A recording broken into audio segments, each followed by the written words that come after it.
Okay, good evening, and I will call to order the January 21st, 2020 regular meeting of the Haywood County Board of Commissioners. Our first order of business is the Pledge of Allegiance, and after that I'm going to ask our chaplain, the Reverend Patrick Womack, to come forward for our invocation. If everyone would please rise for the pledge. Pledge allegiance to the flag of the United States of America and to the republic for which it stands, one nation, under God, indivisible, with liberty and justice for all.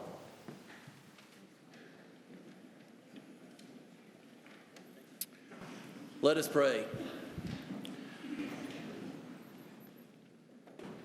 Almighty God, our Heavenly Father, we bow our heads in reverence and awe and acknowledge you to be the Lord. Grateful to you, O God, that from the rising of the sun to the going down of the same, that the name of the Lord is to be praised.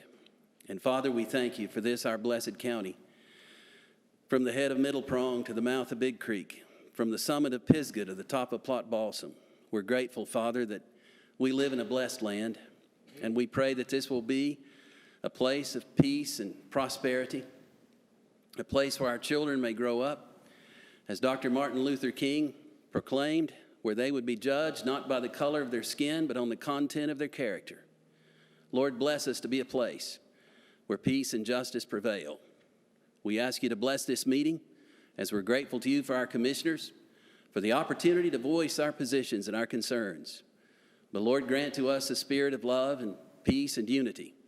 And Father, we all may conduct ourselves as those who give an account ultimately to you. For we pray all in Jesus' name. Amen. Amen.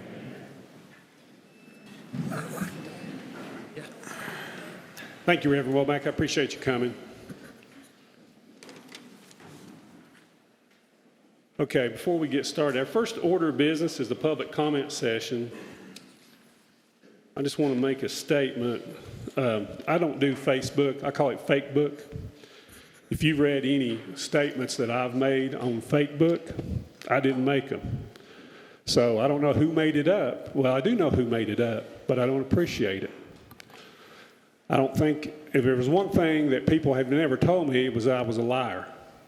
So I just want to set the record straight that if you read something on Fakebook, those quotes that were attributed to me were not my quote. I did not say it. I appreciate everyone coming tonight to where I could tell you all that. So maybe you can get on Facebook and let people know that the statements that were made on these sites were not made by me. Brandon Rogers and I are some of the biggest supporters of the Second Amendment. Every March, we support the Blue Ridge Friends of the NRA banquet. At that banquet, they raise funds for shooting clubs at the schools. There's 5 shooting clubs at our schools, 3 at each one at each middle school, 1 at each high school. At those high school, those kids, Waynesville Middle, for instance, has 65 kids that participate in that shooting club. Their neighbor, my neighbor, is their shooting coach. Every Saturday morning, for about 3 or 4 hours, they shoot, and I've never complained one time. I'm about 300 or 400 feet from that. And when I went up to see Brandon Sutton Saturday, I said, "Brandon, have you heard about this?" And he said, "Yeah, I've heard about it." And he said, "I knew that wasn't right because you and Brandon are some of our biggest supporters, because Brandon Sutton supports the Friends of the NRA. And what they do is they teach gun safety, and they teach kids the shooting. And Waynesville Middle won a state championship last year for their shooting competition. So when someone says that Brandon and I do not support the Second Amendment, that is totally not true. We've supported the Blue Ridge Friends of the NRA with thousands of dollars. If you want to make an impact for the Second Amendment, instead of asking us to pass a resolution that will show our support, we already support it. It's really not going to change anything. The day we pass a resolution, nothing will be different than the day before. But if you go to that banquet and you participate in that banquet and you buy tickets and you buy raffle tickets, the money raised is going to train kids to be safe with firearms. Last year, they raised $22,000, over $22,000.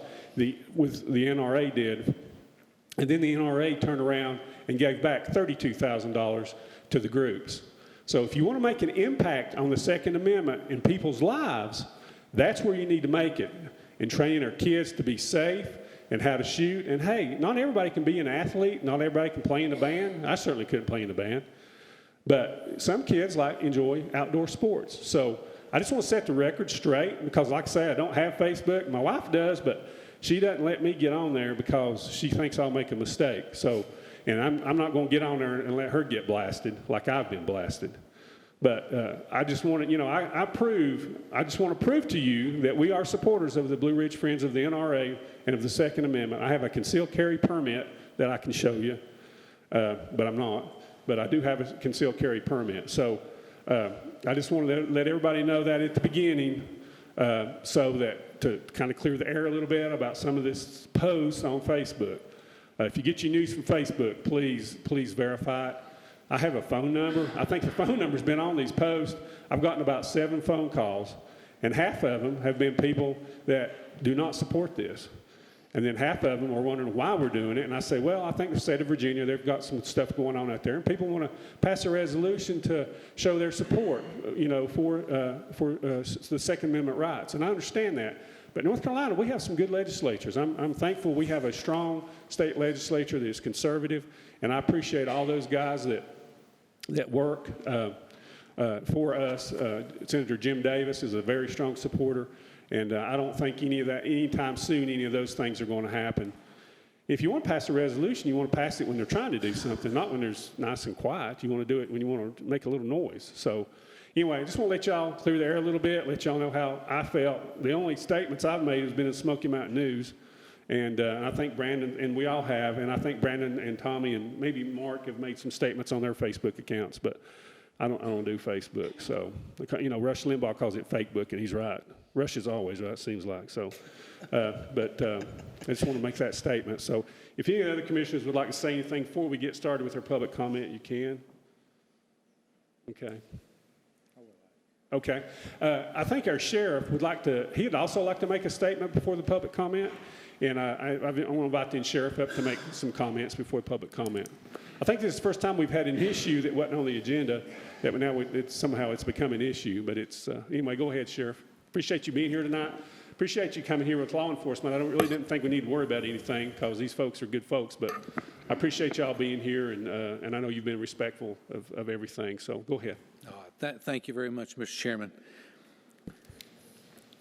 The elected sheriff is recognized throughout the United States as the chief law enforcement officer of the county and is directly accountable to the people through the electoral process. My oath of office requires me and every deputy sheriff that I swear in to support the Constitution of the United States and the Constitution of the state of North Carolina. A primary mission of sheriffs is to ensure public safety, and gun safety is vitally important. The root cause of gun violence needs to be addressed as a whole. That includes continuing to focus on methods of early identification of potentially violent traits, along with early intervention and support when these behaviors are observed. This also includes strengthening laws that prevent or reduce the access of legally prohibited persons to firearms and vigorous enforcement of our existing laws. I support our citizens' protected right to bear arms under the Second Amendment and the doctrine of judicial review that grants to the United States Supreme Court and the lower courts the power to determine the constitutionality of any law, and sheriffs do not possess the legal authority to interpret the constitutionality of any law. I recognize the ultimate authority of all of our constitutional rights. I want to thank our county commissioners for continuing to value and honor and preserve all of the constitutional rights of all of our citizens that we serve here in Haywood County. Thank you. Thank you, Sheriff.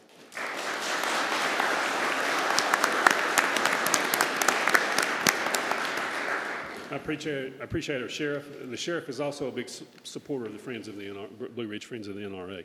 That banquet's every March, by the way, so search out some of those board members. The sheriff's one. You can contact him. You can contact me, and I'll get you in touch with somebody and get you a ticket. Okay, and also all of us swear an oath to uphold the Constitution of the state of North Carolina and the U.S. Constitution when we're sworn into office. So and we swear on the Bible when we do that, and I take my oath very seriously. Okay, I'm going to go over the rules for the public comment period because I have a large crowd here today. So public comments limited to 3 minutes. Speakers will address the board from the podium and begin your remarks by stating your name and maybe from where you're from, if you don't mind. And I want to ask that you please refrain from addressing the board until recognized by the chair. And we don't want to do any bantering back and forth. So just, if you want to make a comment, you've got 3 minutes to do that. And then Candy will be keeping the time. If you hear her say time, if you would just finish up, take another sentence or two. I'm not going to make you go sit down or anything. Just if you would just finish up your last thought, and then we can move on quickly. And no time will be yielded to a speaker by another speaker unless authorized by the chairman in order to avoid repetitiveness. So if you get up there and say, I want to yield my time to somebody else, and we're not going to do that, okay?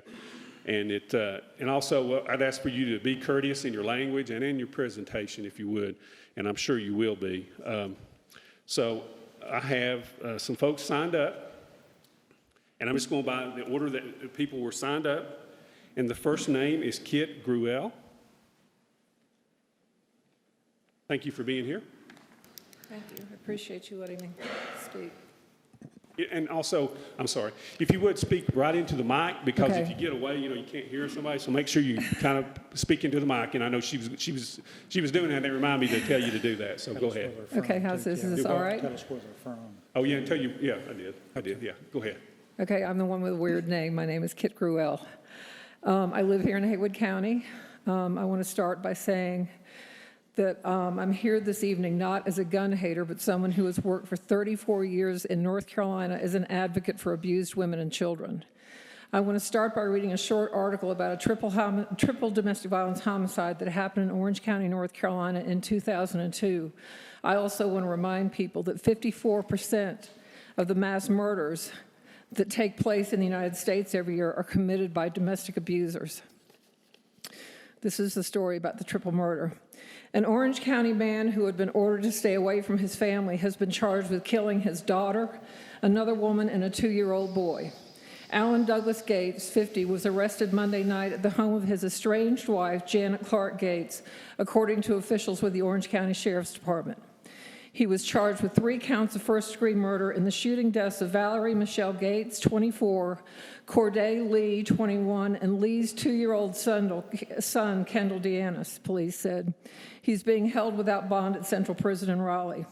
Alan Gates is accused of killing his daughter less than 2 months after he was accused of beating her in their home in southwestern Orange County. According to court records, Gates was arrested on May 7th after allegedly striking about the face and fists after she failed to clean up the house. Last week, Gates agreed to stay away from her, obtain mental health and substance abuse treatment, and continue taking prescription medication. On Monday night, Janet Gates, who secured a domestic violence restraining order against her husband June 11th, called the Sheriff's Department to escort her to the family home. Sheriff Lindy Pendergrass said, her daughter had been receiving telephone messages from her father, so Janet Gates thought her husband might be at the residence, the sheriff said. Deputies James Riley and Anthony Cecil escorted Janet Gates to her home, where they found Alan Gates lying on the bed in his room with a revolver by his side. The deputies immediately arrested him, charging him with violating the restraining order, which prohibited him from visiting the residence. As the deputies handcuffed Alan Gates, Pendergrass said Janet Gates discovered the bodies in the back bedroom. Valerie Gates had been shot in the upper chest, while her friend Lee and Lee's son had bullet wounds to the back, Pendergrass said. Riley checked the victim's vital signs and determined all 3 were dead. The bodies were taken Tuesday to the state medical examiner's office in Chapel Hill for autopsies. Tuesday morning, deputies charged Alan Gates with violating the domestic violence restraining order. He was also charged with murder due to evidence at the scene and unsolicited statements uttered by Alan Gates, according to a news release from the sheriff's office. This triple homicide was preventable. Alan Gates had terrorized his wife and family for 20-plus years and faced no consequences for it. None. Anyone who lived in the rural area of Orange County could have told you that his behavior left unchecked was leading to a nightmare scenario like this.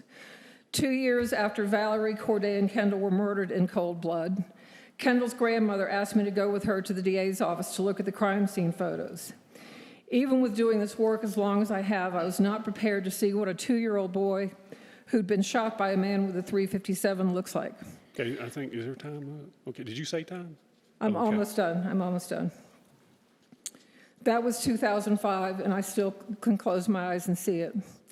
Janet, Alan's wife, did what everyone suggested she do. After all those years, she split up with him. She took an order of protection out against him. It was granted just 3 weeks before the murders. She came home and saw her estranged husband's truck, so she called the sheriff's department for an escort. As the deputies were arresting him, Janet walked back into the room and found her daughter, Valerie, Corday, and Kendall all dead. They'd been ambushed and executed one by one. Kendall was the last one shot. His grandmother, Fran, was just happy to know that he died with his mother. Lots of people say, well, they should have been carrying a gun. What kind of a gun should a 2-year-old carry? They were on their way to take Kendall to a movie. Valerie was simply stopping by her house. She can't walk into her house without thinking she might be shot. The fault does not lie with her. Alan Gates should not have had a gun. Alan Gates is a kind of crazy, control-obsessed domestic abuser who should not have access to firearms. Where was the Okay. due process for Valerie, Corday, and Kendall? Okay, ma'am, you've gone about 5 minutes, so I appreciate it. But thank you for your comments. One last paragraph, please. Yeah. Okay. Okay, our next speaker will be Heath Talley. Welcome.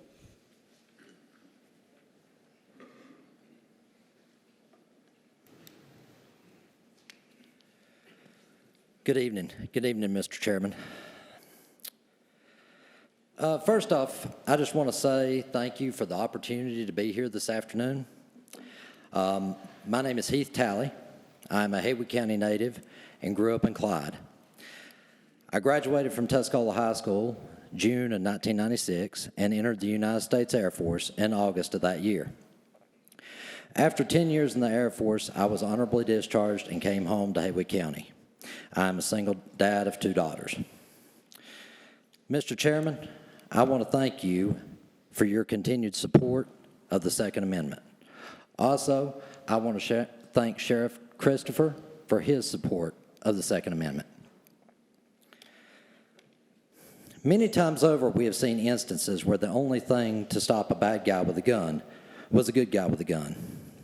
That's exactly what happened on December 29th at the West Freeway Church of Christ in White Settlement, Texas.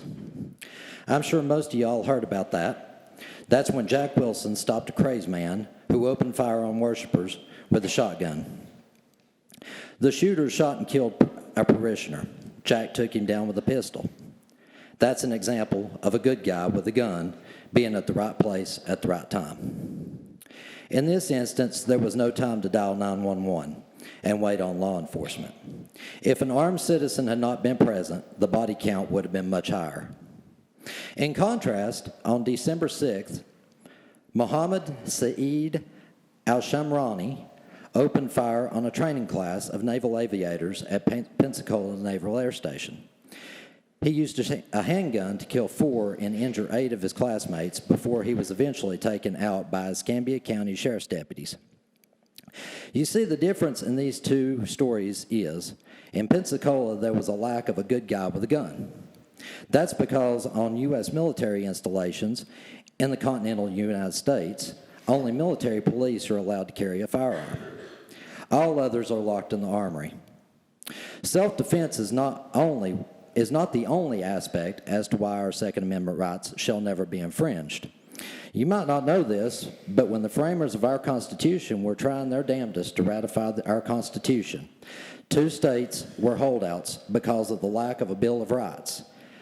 Those 2 states demanded that there be specific protections for individual firearm ownership. Does anybody know those 2 states? What is it? North Carolina is one of them. The other was New York. Apparently, our state leadership at the time realized how important this aspect of the U.S. Constitution was to preserving our freedom.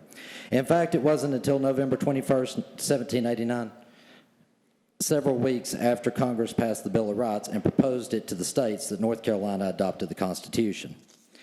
Our founding fathers knew that an armed society was the only way to protect our nation from a tyrannical government. This is the reason the Second Amendment was so high on the list. The second is there to protect the first. In addition, our founders expected U.S. citizens to be armed as well as the federal government. I realize I'm short on time, so I'll go ahead and make this quick. Now, for the first time in history, our Second Amendment rights are being viewed as negotiable. Recently, Beto O'Rourke, a presidential candidate, stated, "Hell yes, we're going to take your AR-15 and your AK-47. This is scary to Americans given proposed socialist policies of Beto O'Rourke, other presidential candidates, senators, and congressmen and women. There's only one thing about socialism. You can vote your way into it, but you have to shoot your way out of it. That is why now, more than ever, we need to protect our right to bear arms." I'm going to leave you with a quote. "Any society that would give up a little liberty to gain a little security will deserve neither and lose both." Let me read that again. "Any society that would give up a little liberty to gain a little security will deserve neither and lose both." Benjamin Franklin said that. Let that sink in. In this case, if we give up our right to bear arms because it makes us feel good, we'll lose that liberty, and one day we might just lose that security as well. Thank you for all your time, and may God bless you.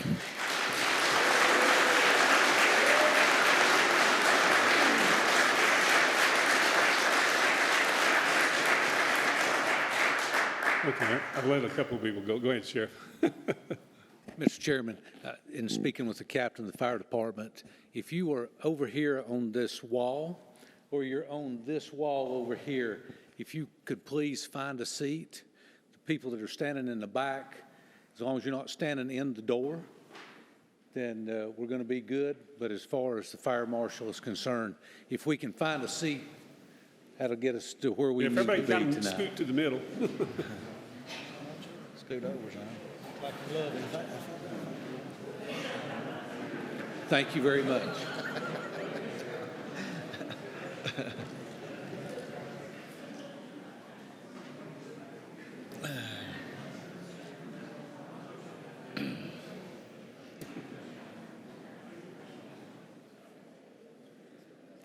There she goes. Okay, the next name I can't read. I think is it Class Rodman or? Okay, I'm sorry, sir. Go ahead and state your name and where you're from. Hello, my name's Rod Class. I normally sign my name Class Rodney. Okay. I just moved up here to Waynesville, so I'm new to the area from about the last year. The biggest problem that we have out here with the court system and out on the street, nobody knows what a firearm is, not the legal definition. That's one of the biggest problems that we have. Here several years ago, I had an issue with TSA. I came in from California, got pulled off the plane. The gentleman sat down and said, "Well, Mr. Class, you had a firearm." I said, "No, sir, I did not. I had a .38. TSA sent me a letter. They sat down and gave me 5 choices: $500 fine and administrative hearing, $300 fine and administrative hearing. I could have a administrative hearing with the judge. I could turn around and have a arbitration on this, or I could sit down and define why I should not be charged. I teach administrative law. I got into the fact that when I sit down and explain, how do I come back and answer this guy? I went in under the legal definition, under Title 26, 5845 under IRS, and it tells you that a firearm is a shotgun that's been modified to a barrel of 18 inches or less, or down to 26 inches in length. A rifle that's been modified to a barrel of 16 inches or less, overall length than 26. a fully automatic machine gun, a Thompson, or a silencer. Under Title 27 CFR, under ATF, the same definition. Under the 1934 Firearms Act, the same definition. I fired paperwork back into him and asked him which one of these did I have. I got a letter back, I got a phone call, and he sent back and said, well, Mr. Klass, we're going to drop all the charges. I says, why? I want a hearing on this. He says, we cannot give you one. I says, why not? He says, because we got an issue with terminology here. I says, what do you mean? I pulled mine out of congressional records, out of congressional statutes, out of the laws, out of the codes. Where did you get yours? Webster's Dictionary. That's the problem. You're using terminology that is totally out of context for the word firearm. I'm not sitting here saying that there isn't violence out here, but when you're going after the word firearm, you're using the wrong terminology. I will almost assure you that majority of the people in here do not have a Thompson machine gun sitting at the house. That Firearm Act came in because of the Roaring '20s, because of what they were doing back at that time. Sawed-off shotguns back at that time, silencers back at that time. That was not for what we're dealing with. Terminology is where the issue lies. Thank you.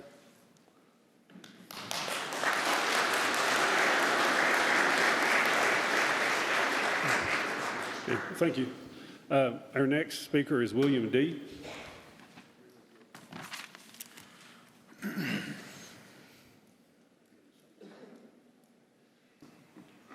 Welcome.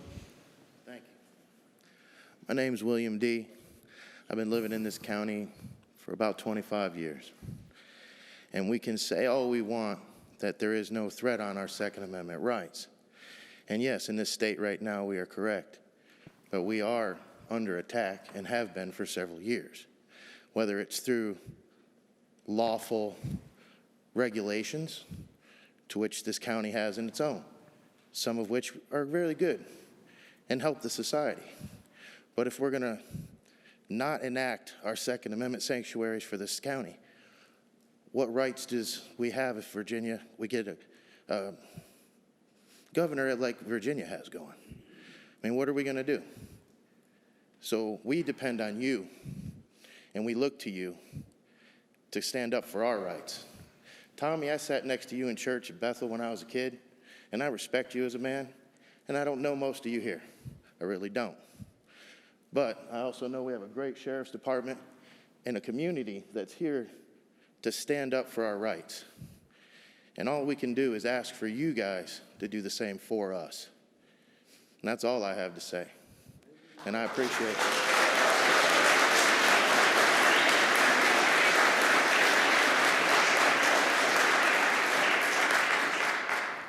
Okay, our next speaker is Natalie Henry Howe.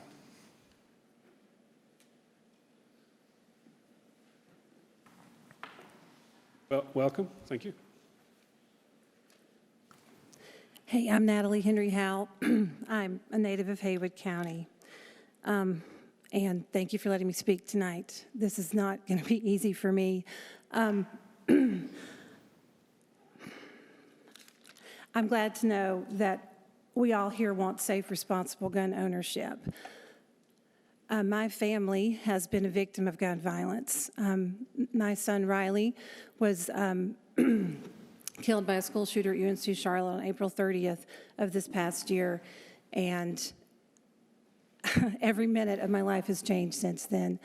I learned a lot about gun safety, common sense gun reform, protection, self-protection. I've been listening to people talk about this, and let me put a face on this for you. My family, again, has been shattered by gun violence. I will never get Riley back. So you guys who hear about these people who, were killed in school shootings or harmed by domestic violence partners, those are people with faces and names and families, and they are gone forever. We can't get him back. We'll never get them back. So here's what I know what happened that day when Riley had to make that split-second decision about whether or not to run away or run toward. And he chose to fight that day, as you guys know. I know that Riley's shooter had a 9mm gun and had several extended magazines. I know that my son was killed by bullets that came from an extended magazine. He was the last one shot, and once Riley tackled that gunman, that no one else was shot that day. He was shot by bullets 13, 14, 15, 16, 17, 18. He was shot 8 times that day. So extended magazines, I think they have no place and for civilians. I understand law enforcement's need, but I just want us to give some careful thought on whether or not that's something we want out there. And the other thing I'd like to give careful thought to is tighter background checks, because I'm not real sure I understand why someone who says they want responsible gun ownership wouldn't be for background checks that are thorough. The shooter who killed my son should not have ever owned a gun. It had to do with mental health and other things that were happening in this boy's life. He had a father who was basically absent, but if his father had been there and been more aware, perhaps an emergency protection order could have protected those kids in that classroom that day and my son. So these things that we're considering are just important. They're important for the safety of us all, and I would really appreciate it if everybody could consider that as we try to balance the need for self-protection and the need for the protection of others. Thank you.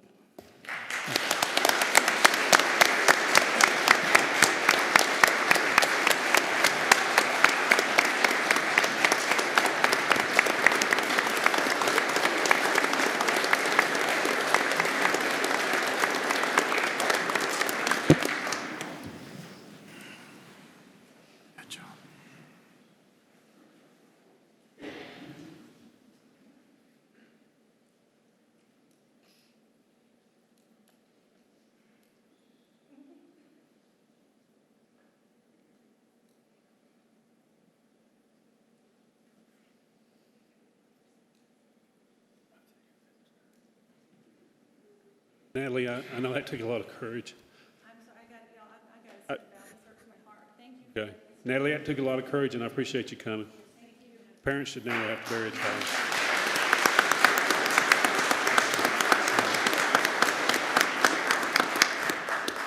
child. Terry Ramey.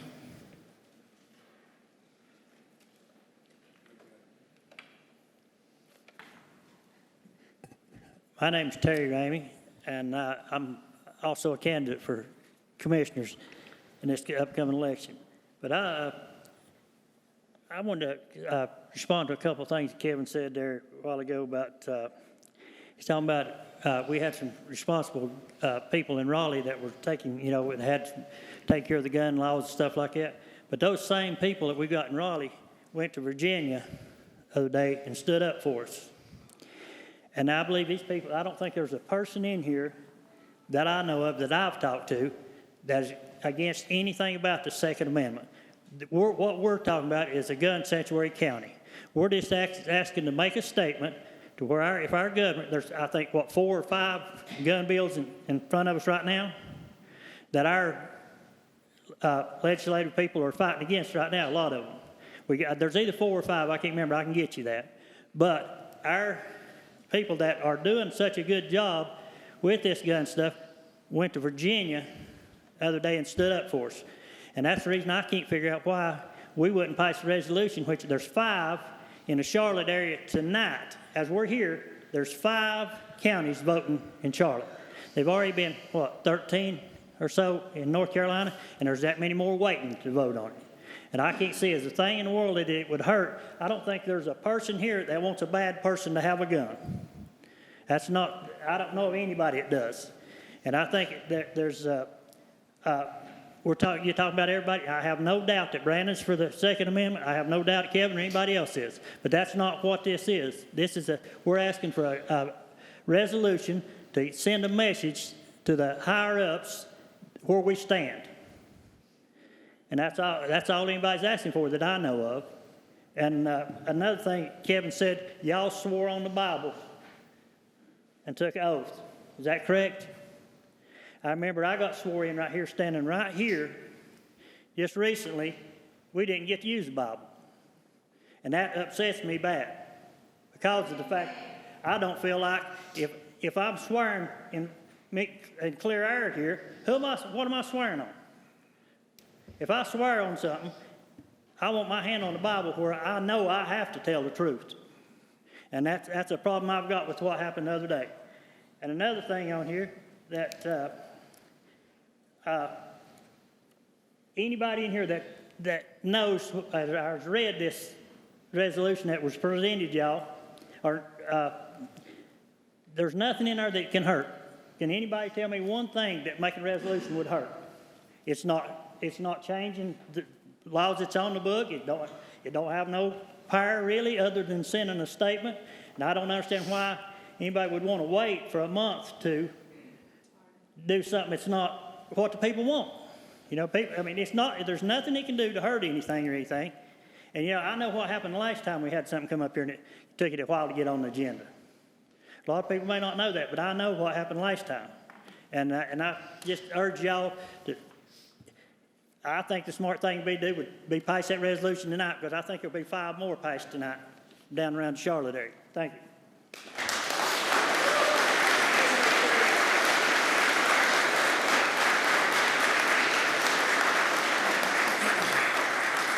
Okay, Eddie K.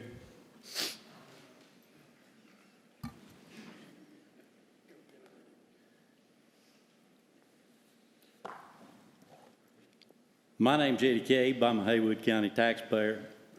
When my friend Dr. Dan Eckenbob was elected to Cherokee County Commissioner in 2018, he wrote North Carolina's first Second Amendment sanctuary resolution.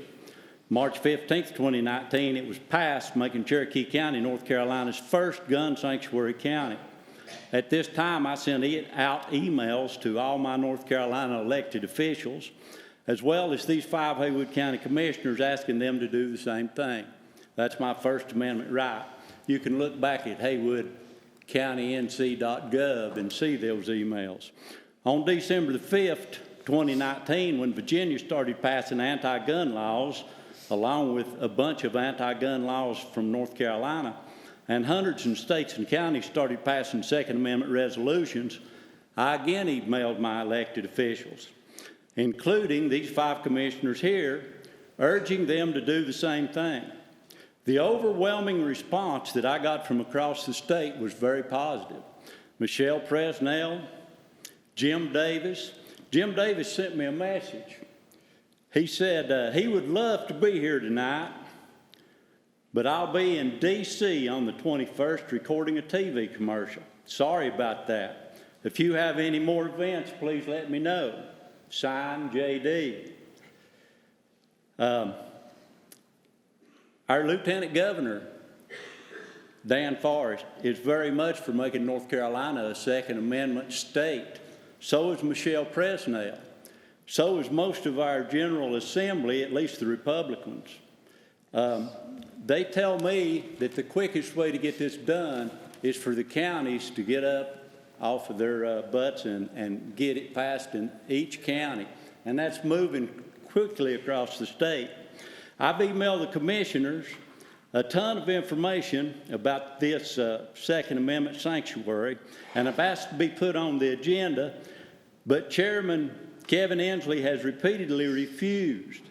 Even after I filled out an official Haywood County agenda request form and wrote my own sample Second Amendment sanctuary resolution, I was still refused to be on the agenda. But by far the most disturbing reply that I've got came when I got an email from the official Haywood County, an official Haywood County email. I got this email here from haywoodcountync.gov. It's addressed to me only. It's a personal email. It was sent January the 13th, 2020 at 11:24 p.m. I'd probably done been in bed about 3 hours. The subject is reference to the Second Amendment Sanctuary County emails that I've been sending. I had sent them an email about recently, that same day, I believe McDowell County had become a Second Amendment sanctuary city. And it says here, well, move there. They've got room. The official Haywood County government email wants me to move out of Haywood County and move to another county. And it says that if another county won't accept me, the Haywood County Commissioner will write me a letter so I can move to the other county. Can you imagine your mother, your grandmother getting a letter like this? And it's signed Mark Pless, Haywood County Commissioner. He's got his phone number on it. If you would finish I don't up. only think this is unethical and immoral, I believe it's against the law. It's a misuse of public office. It falls under misuse of government property, North Carolina General Statute 143B-920, that covers everything from sending personal emails on government computer to using a government vehicle for personal purposes. It falls under abuse of power, North Carolina General Statute 120-103.1. It's a misuse of official title because it was signed Haywood County Commissioner. It's a misuse of official email because it was sent to me, an official Haywood County email. Hey, Eddie, your time's been up. You've gone on for... Yeah, I bet you're glad my time's up. It's been up.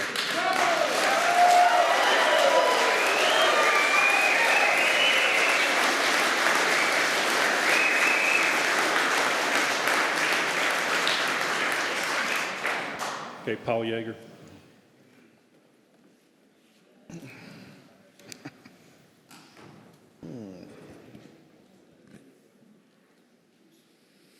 Good evening. I'm Paul Yeager from Waynesville, and I've loved calling Haywood County home for 23 years. Thank you all for attending this meeting. Could I please have a quiet show of hands? How many of you are here tonight to support making Haywood County a Second Amendment sanctuary?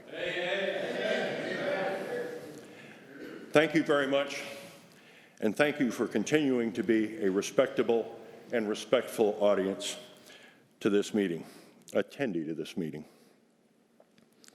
I would also like to thank Sheriff Christopher for coming out to speak this evening. As I understand it, that's somewhat unusual, but it shows to me and should show to you what a great sheriff we have here in Haywood County.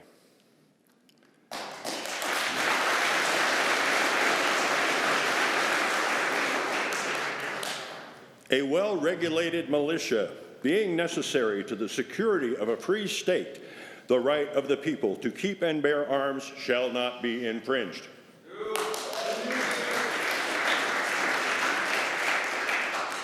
Time does not permit me a full discussion of the Second Amendment, but I know what the words mean, and I know why those words were written. I'm sure many in this room know those things as well as I do. I'm not certain the commissioners are fully aware, but I certainly would like to be. I know who the militia are, and I am proud to see so many of them here in this room. That is not my opinion. That is a matter of federal law, as stated at 10 U.S.C. 311. We have before us a county commission composed of men who say they support the Second Amendment. But so far, only one of them has spoken out in support of making Haywood a Second Amendment sanctuary. Instead, we hear things like, no threatening laws are being proposed, so there is no need to act, which is like buying a fire extinguisher after your house burns down. Now, that's not from Facebook. That's a quote from Smoky Mountain News. I would remind you that nobody was proposing a commercial outdoor shooting range in Haywood County, but this commission, composed of some different men at the time, spent considerable time passing an ordinance to regulate such an activity that hasn't yet occurred. We hear it would only be symbolic, If that's true, so what? Is it unusual for a county commission to pass a symbolic resolution? I don't think so. Again, that's not Facebook. That's a quote from Smoky Mountain News. We hear, I already swore an oath to uphold the Constitution, so I see no reason for a resolution. The commissioner's oath of office, I'll be quick. The commissioner's oath of office is quite different in scope from a sanctuary resolution. I would think a practicing attorney would recognize that.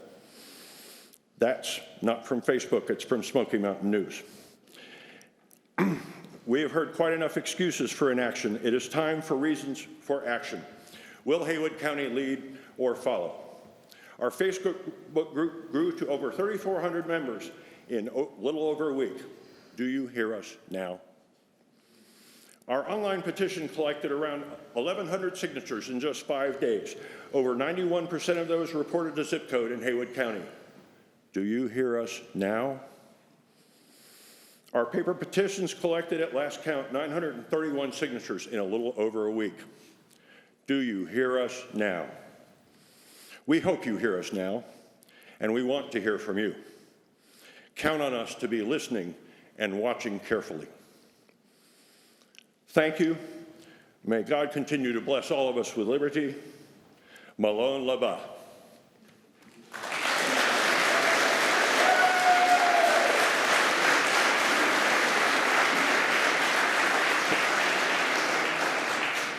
Okay, Bernard Carmen.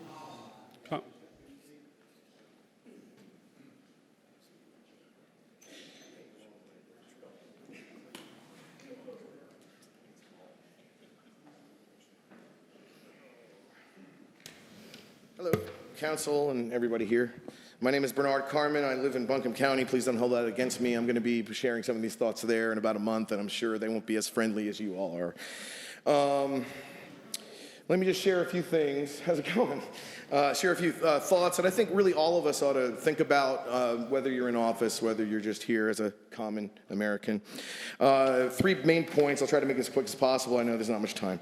Gun regulations and effectiveness. Most all firearm regulations imposed since 1990 have not served to minimize violence, but rather have maximized violence by creating helpless victim zones, otherwise known as gun-free zones, whereby law-abiding citizens are disarmed and therefore become easy prey by which violent criminals who obey not the rule of law can near effortlessly maximize their evil intent.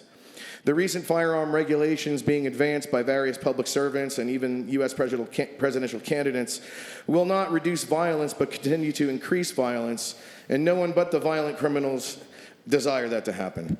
Fact, no firearm regulation, and I'm sorry, I'm using the wrong term, I guess, original term for firearm, but we're just going to go with it. Fact, no firearm regulation can ever prevent a violent individual who does not obey the law from initiating aggression against law-abiding citizens. Therefore, disarming Americans only prevents us from protecting ourselves, our loved ones, and our neighbors from such violent-prone individuals. And the same thing goes with magazines and whatnot. You can't just make them go away magically. They're going to be able to be accessible. Legal duty of public servants and societal relationship is the second point. Bureaucrats and law enforcement officers advancing firearm regulations, especially confiscations, violate the oath of office each one takes to defend the U.S. Constitution. By doing so, they disqualify their authority and put law enforcement officers in a precarious position of potentially violating their oaths of office. Increasing the ineffective and dangerous firearm regulations will also serve to further aggravate the relationship between common American citizens and law enforcement, because law enforcement officers will be ordered also to violate their oath of office as well as the natural rights of their own countrymen, further pitting common peaceful American citizens against LEOs, as has been done with regard to the failed and destructive so-called war on drugs. Law Enforcement Against Prohibition, LEAP, has much truthful information regarding that subject. It is the duty of American citizens as well as the LEOs to resist, disobey, and remove from power officials who have overreached their just authority, yet there doesn't appear to exist in the present American legal system a legal mechanism to hold such violators of the law accountable. If there is no penalty for residing public servants violating their oath of office, what is the point of taking an oath of office to begin with? Consequences of violation and usurpation of our inalienable natural right to self-defense. Our natural rights are rooted in natural law and originate from our Creator, nature, or nature's God, not the U.S. Constitution. The U.S. Constitution is merely a guarantor of our natural rights and a legal framework by which to limit not the people but the state. Therefore, the altering or removal of the Second Amendment in no way alienates from us our individual natural right to self-defense, which always stands regardless of corrupt and unjust legislation. So regardless of what official actions be taken by legislators, Western North Carolina is already a Second Amendment sanctuary. I hope this resolution passes, but the point is that there are so many people, thousands of people, that will not obey orders, including LEOs, are not going to obey orders to confiscate our guns and to put this kind of tyranny upon us. So we need to think about the consequences of the actions, and especially all those legislators. And I'm just talking about you. I think you guys probably have maybe are somewhat a little bit more in favor of the Second Amendment and our natural right to self-defense than others in the country. But everyone needs to think about the consequences of their actions, actions that could lead to a new civil war or World War III, and nobody wants that. Thank you.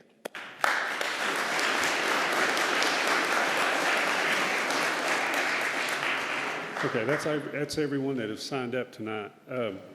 We'll move to constituent concerns. Would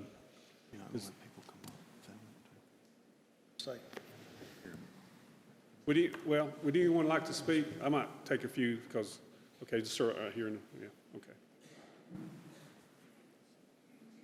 I'm just saying. Yeah. My name is Joe Allen James. I've lived here all my life. One question I'd like to ask you and Mark, what that fella said, is that true? That he got a letter from you to do that? I don't know. I mean, seriously, you talk about Facebook stuff. I mean, is that true that he got a letter from you saying he needs to move and stuff? I mean, I want to know. Everybody wants to know. I mean, you talk about the Facebook. Mr. Cabe, your outburst will not be tolerated. But I mean, seriously, you talk about Facebook, people put something on there. He stood up here and told every one of us. I didn't get the letter. You're asking me, I didn't get the letter, so I'm sorry. Did you, please? I've known you a while. You have. Yeah. Let me explain something to you before I answer your question. For a year now, Eddie Cabe has harassed this board. Eddie Cabe has continually posted stuff on Facebook, inflammatory, in order to get a rise out of somebody. Pointing out... You're going to be asked to point it out. If you don't, one more time. Just hang on me. Putting things on Facebook that are not correct. They have since been taken down. When a discussion ensues with people other than himself, it becomes a personal attack into everything that is being said. This sanctuary became not an issue that is as simple as it needed to be. It became personal attacks against all 5 county commissioners. It became personal attacks against specifically the 3 people that are running for an office. In asking you a question, how long are you going to take somebody badgering you day in and day out? The email that he has in there, he didn't read the whole thing and he did not read it accurately. The way that it was structured was McDowell County has done this. We need to do the same. Why won't you do the same? The simple comment is that's a nice place. I've been to Marion. It's a pretty place. And if you want to move down there, or you should move down there, and if you need a reference, I will be more than happy to write one. Because I've had all I'm going to take from Eddie Cabe's personal attacks. I signed on here to speak for you, Joe Allen. I signed on here to speak for everybody in this room. And there has never been anybody that has approached me to have a conversation with me that we have not talked about it. I had people calling me back in the summer about this, and we had lengthy discussions about the parameters of what this could do to Haywood County, what this could do to the people that have suffered gun violence. Eddie wants to make this a political thing, and Eddie wants to make this into something because he hates me. He hates everyone on this commission. He campaigned during the primary completely against me. Now, you're a grown man. I'm a grown man. You tell me where you're going to go that you're going to put up with personal attacks for 13 months, not counting from filing period last year through the election, before you decide whether it's appropriate to say something or whether it's not appropriate to say something. I can understand what you mean, but I will say this. The how, and the woman was here earlier, there's nobody in here just going to go out and shoot somebody. Our Second Amendment is our rights, every one of us, and it's in the Constitution. We should never have to worry about ever giving anything we got up, because that's something that veterans in here that's fought for each and every one of us. And I think that the commissioners should think hard and not let people take our guns away from us. Thank you. If there was...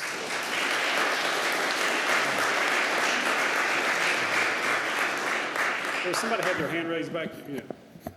Sorry, he was first.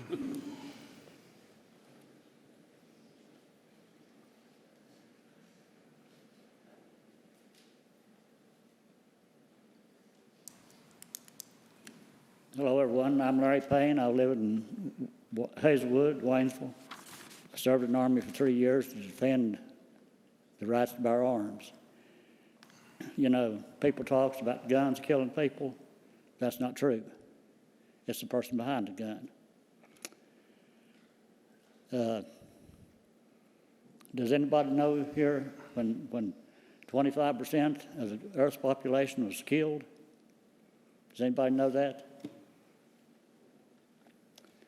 So when Cain killed Abel, God didn't blame the rock for killing Abel. He blamed Cain. So that's where you got to go to. You blame the people, not the gun. Thank you.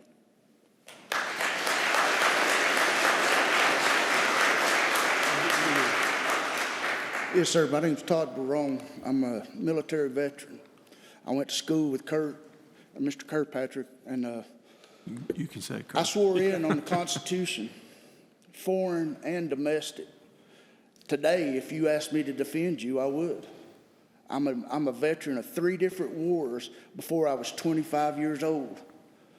I had guns when I went in the military. I had guns when I come out. I used to hunt when I was little. My first gun when I was 8 years old. But I was taught well how to use a firearm. It ain't the firearms. We need y'all to back us. We voted y'all in there. We love you, you know. We love our county. This is the most prettiest county in the world. I moved from Murphy to here in 1984. And then when I joined the military, I served my 10 years, got hurt, blowed up. I come back to Haywood County. You know why? It's the prettiest place in the world. I seen Germany, Korea, Afghanistan, Saudi Arabia, Iraq. Nothing beats Haywood County. I'm a big old boy now, but I love my county, and I'd love for y'all to make this a Second Amendment sanctuary, because I ain't giving up my weapons. And if they come, and I'm sure everybody here says the same thing, we'd defend y'all if y'all defend us. We love our county. We love this place, and we love each other. I can go down the road and see somebody broke down, or if I'm broke down, somebody always stops. Hey, man, you need some help? We'll roll you on down the road. I mean, if we stand together and not fight, bicker on that Facebook stuff, that's crap. I got a flip phone. I'm 52 years old. I don't play that Facebook stuff. If you need help, call me. I'll help anybody. But we got to stand together. This bickering and stuff, just hang on, stick together. God bless you.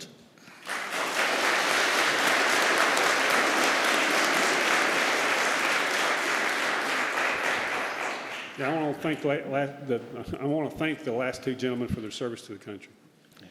Thank you. Hear, hear. Commissioners, my name is Dorothea Stewart. I am a teacher here in Haywood County. And First of all, I want to say I don't think and I don't see it viable that anybody is taking the Second Amendment away from us. It's quite a political procedure to take it away and to change an amendment. It takes quite a majority in Congress, and then it takes 2/3 of the states to change an amendment. How long that's going to take, we see now with the Equal Rights Amendment, 34 years, and it's still not going through. I don't think that 2/3 of the states will agree to change the Second Amendment. So what I really want to say is, I don't know who of you is a teacher in here. I don't know who of you went through with a lockdown drill in school. When you see the kids huddled together in a corner of the classroom, and you hope this is never, ever going to happen, because I was in a classroom that is not safe. Someone had shot through that classroom, we'd all been dead.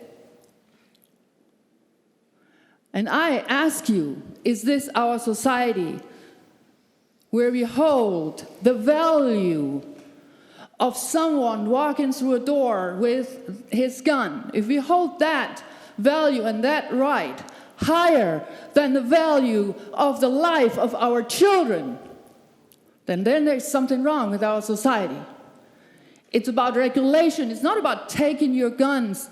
It's about protecting the lives of our children and of our people. Thank you.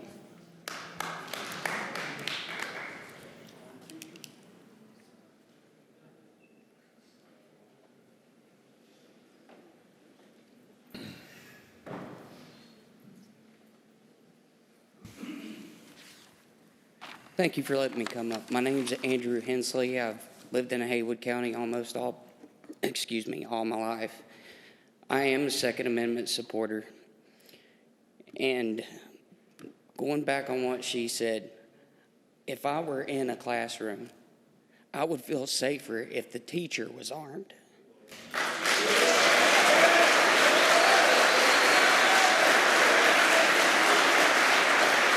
I have 3 daughters and 1 son, and I'm also taking care of my niece.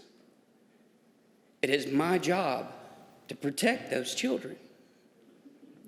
None of y'all know me. I've heard about you from my stepfather. You may know Gifford Farmer. And I'm sure you'd agree he's a pretty good guy. And I'll tell you what, if he were here right now, he wouldn't have just sat there and let anybody bash the Second Amendment. Not saying anybody has tonight. But at the same time, we can all agree that people who carry guns on a daily basis, being concealed carry holders, they're not going to risk losing their firearm, their concealed carry permit, and get a felony offense tacked to their name. It's not the crazies out there. It is the crazies out there. It's not us. We're law-abiding citizens, and we don't deserve to have that right taken from us. Thank you.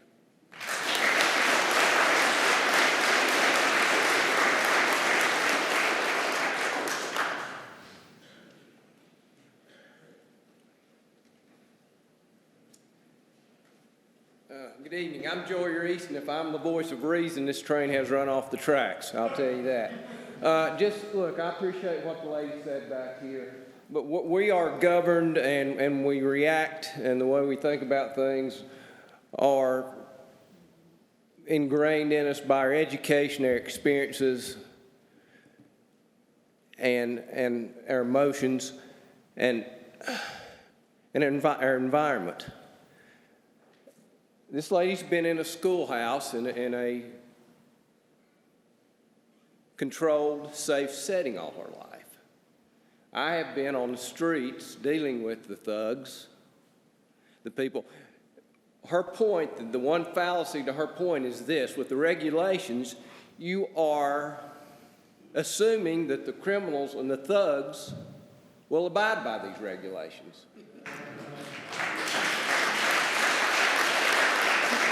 And what you have are the law-abiding citizens abiding by these regulations, and the thugs don't do anything. So all that does is put the law-abiding citizens at more risk. And there's no government that can do this. Look, I worked for the federal government for years. I was with DEA. We were in charge of controlling. Did we control dope? No, we did not. We tried. We did everything we could, but they still got it. They'll still get guns, and those of us that need them and want them to protect our house and our families, we won't be able to get them. So thank you.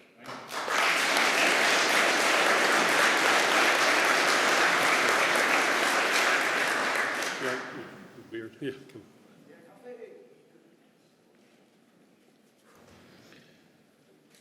Thank you, gentlemen, for hosting this, and for all of you. I'm a little nervous, so I'm going to try and keep my thoughts together here. There's a lot of points being made. Some points have served to derail. What's your name? I'm sorry. That's all right. Stephen Reed Coffey, sir. I am not from here. I am a transplant. I am happy to call Haywood County my home now. It is a wonderful culture and an amazing piece of land, for sure. I have served in the United States Marine Corps following graduation from high school. I heard from one of my fellow brothers, fellow veteran, and I agree with that when you raise your hand to serve against all enemies, foreign and domestic. I'd say a domestic enemy that we're facing is silence in the face of gradual erosion. So yes, will it take a great deal to change, to erode that? Yes, it will. But is it possible? Absolutely. And silence from the people would be what enables that.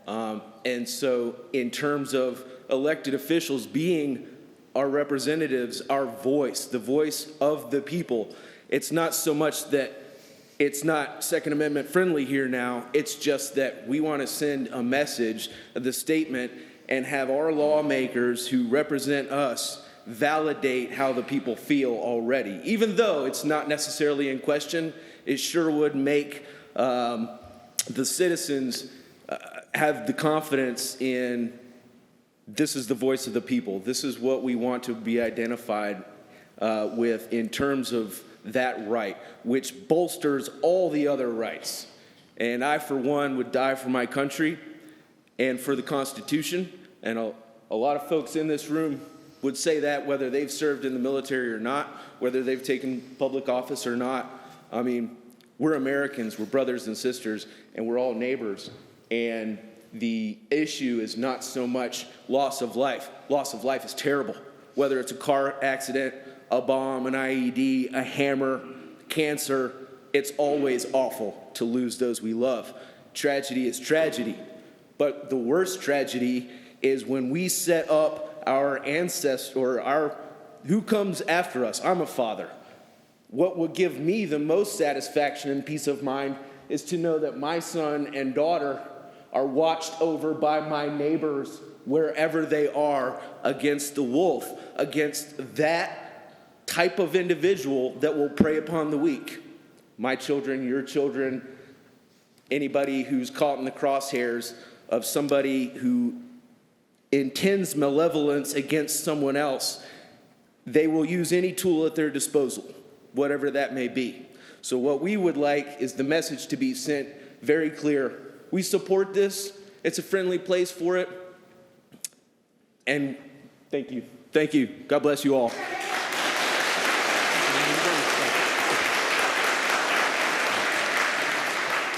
Just get to speak once. Sorry.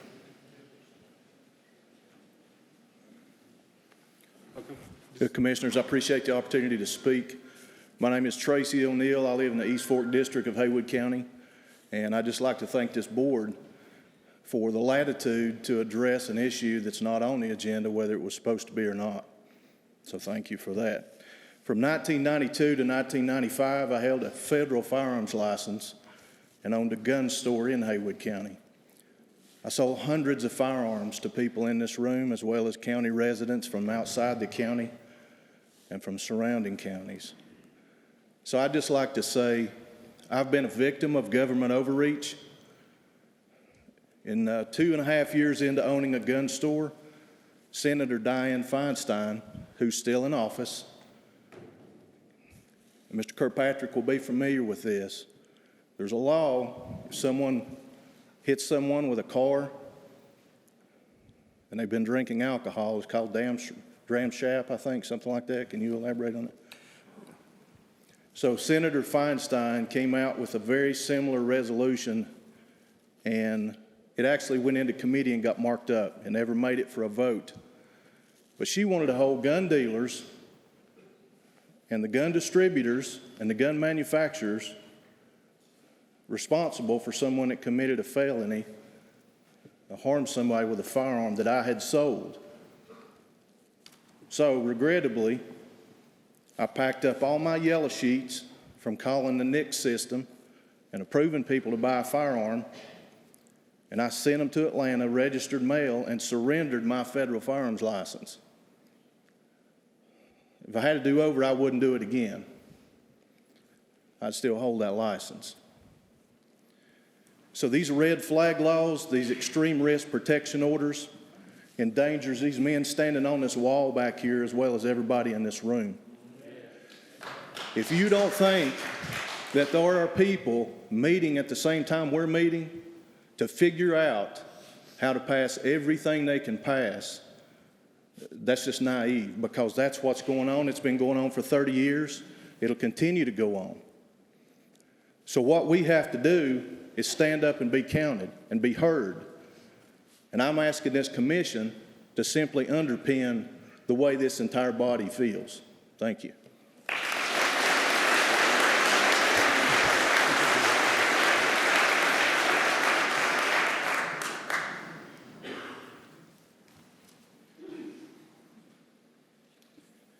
Thank you, Commissioners, for taking the extra speakers.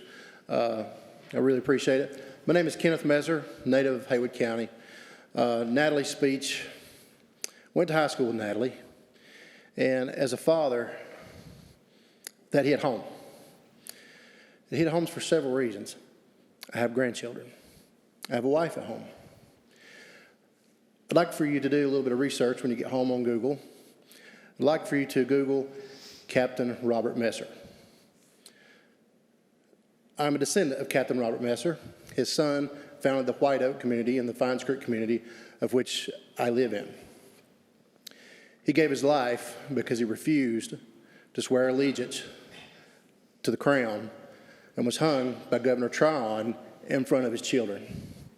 He did that for my freedom. I understand Natalie's arguments against the high-capacity magazine.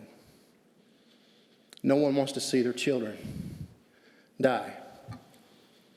Just recently this summer, had an incident here in Haywood County that startled my wife and me very badly. I'm a lot more conservative. She's a little bit more moderate. We both have our concealed carry permits, and she has a low, what I would call low capacity, 9-round concealed carry. We also have grandchildren. So through the day, we have a fast access safe that my wife can get to. She works from home. I go to work early in the morning before daylight. She calls me, shaking, scared to death. She got a knock on the door shortly after I left. It was just dusk, or daylight. There was a gentleman standing on the porch, and there was 4 others in the driveway. And we lived on the side of a mountain. And it startled her. She come to the door and didn't expect, did not know what was going on, thought I'd lost my keys and come back home. And before she realized what was happening, it was simple, but yet it could have been worse. Their truck had broke down in front of my house. And they needed some water. The problem was, my wife, in her bathrobe, nightgown, whatever you want to call it, answered the door. When she went to get the water, he stepped over to the side window because he could not see through the door, and watched her through the side window. And she saw what was going on and called me immediately. The situation turned out okay. But when I come home, she says, I want my high capacity in the instant access safe. She said, there was 5 of them. She said, I have 9 rounds. She says, I'm stressed. She says, I might not be able. She says, I want everything I can to protect myself. If my kids and my grandchildren have been in there, I want everything at my wife's disposal to protect my family. My heart hurts for Natalie.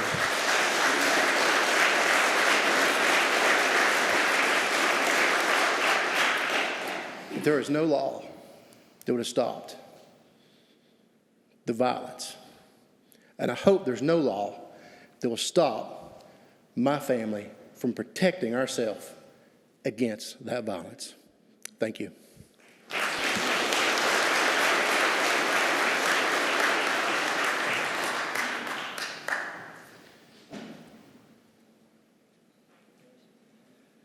Hello, my name's Chris Peralt. I'm a transplant from Connecticut.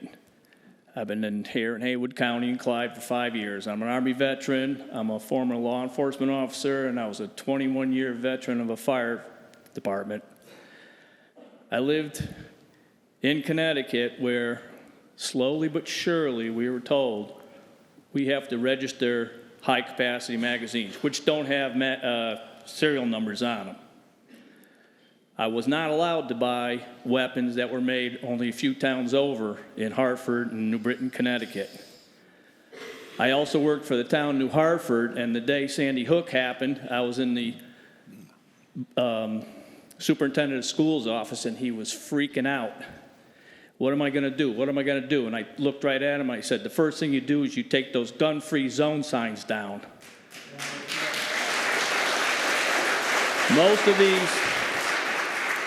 Most of these mass shooters were on psychopathic drugs being treated for mental illness. But we are not allowed to know that, nor are the gun sellers allowed to know that because of the HIPAA laws. So if you want to make a difference, we change the HIPAA laws. Now, I saw my rights as a gun owner being eroded in Connecticut, and when I moved down here, I told everybody I met that I was seeking political asylum from the communist North. The last thing I want to do is see that same thing happen to this beautiful county in this beautiful state of North Carolina. Thank you.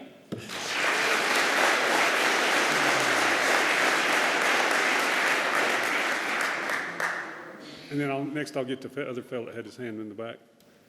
Yeah, after you, yeah, come on. Yeah, you're next. My name's Dustin Smith. Some of you may know who I am, but I'm running for commissioner on an unaffiliated ticket. I've got 2 main things to say. Number one is I do own a shop in Haywood. It is not one of the greatest neighborhoods in this county, but one of the things that I did before I opened that shop, I put in security measures. Those measures being cameras, gates on the glass, stuff like that, because I've got a lot of expensive tools and things in there. I did that to keep from being broke into. Guess what? 10 years later, I haven't been broke into. Same thing with this, making this county a Second Amendment sanctuary. This is something that we need to do to show the people who's in charge, hey, we're doing this to show you that we want this in place, that we're not going to take you coming in here saying that you're going to take our guns from us. You're going to erode our rights. Okay, number one. Number two, the other point that I'm going to make is that if I'm in a room with a whole bunch of people and every single one of those people have a gun on them, I feel a hell of a lot safer in that room than I would in a room with only one person with a gun. Thank you.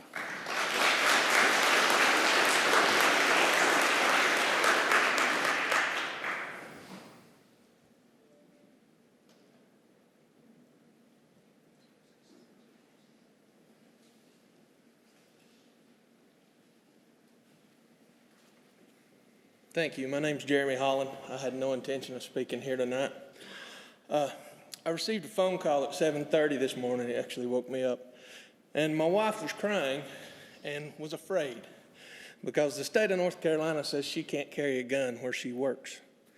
And I won't go into details. There's lots of law enforcement here. But there was a murder in Waynesville from one of her coworkers. And not to take anything away from what the lady said about, domestic violence, but that man didn't use a gun. So our laws worked. He couldn't get a gun. But because my wife can't carry a gun where she works, the owner of that business asked me to come and make sure they were safe. I don't go anywhere without my gun. I wrestled with coming here tonight because I would have to disarm before I came here. It's my choice not to go to a business that doesn't allow firearms. But I chose to come here tonight, even though I had to disarm, to say what I had to say. Thank you.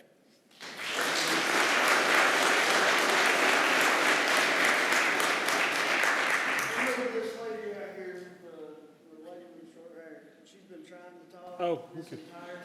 Oh, okay. I'm sorry. Yeah. Have you had your hand raised? Yeah, but I was over there. Okay. I'm Myrna Campbell, and I'm a native of Haywood County. I think I'll make some points that I hope we'll all agree on. The Constitution is the cornerstone of our republic. The Second Amendment is part of this cherished document. The right to bear arms is important and lawful. It's important that we encourage responsible gun ownership.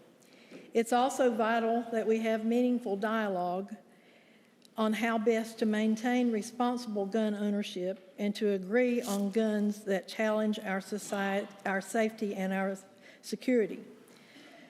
Now, some people think the use of tactical weapons is a threat to the Second Amendment and those who honor it, as most responsible Americans do. The use of tactical weapons strains the relationship of those who advocate for gun control and those who hold the Second Amendment close to their hearts. There is space to agree and to protect the constitutional right to bear arms. And I thank the commissioners for offering us this opportunity to share our opinions. In closing, I want to say that I am a gun owner. I have had a conceal and carry permit for several years. And thanks to the Brown family, which some of them are probably here, my husband owns an arsenal of guns. So we support the Second Amendment. I'm also a Christian, and although I don't claim to be a biblical scholar, I believe the Bible teaches moderation in all things. And I view the sanctuary issue measure as an extreme measure. And it's just not necessary. So that's what I wanted to say.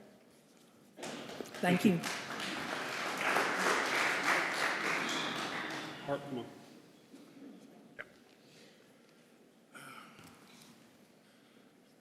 Hello, gentlemen. I'm Art Patton. I think we have a tendency to forget there's laws that are even higher than the Constitution. This woman who just spoke said that she was a Christian. And I'm sure that she probably is. But I'd like to read to you the supreme law, not the law of the United States, but the universal law. This comes from the King of Kings and the Lord of Lords, who said, if you don't have a sword, sell your cloak and buy one. What is he saying? He's saying that we are our brother's keeper, and it's our responsibility to protect each other. But we probably forget the greatest Second Amendment advocate was the author of what we know today as actual Christianity. And I just want everybody in this room to know that the Second Amendment, the impetus for it, was based upon Scripture. And when we have a directive from the King of Kings and the Lord of Lords to protect each other, then that's the highest order that there is. Thank you very much.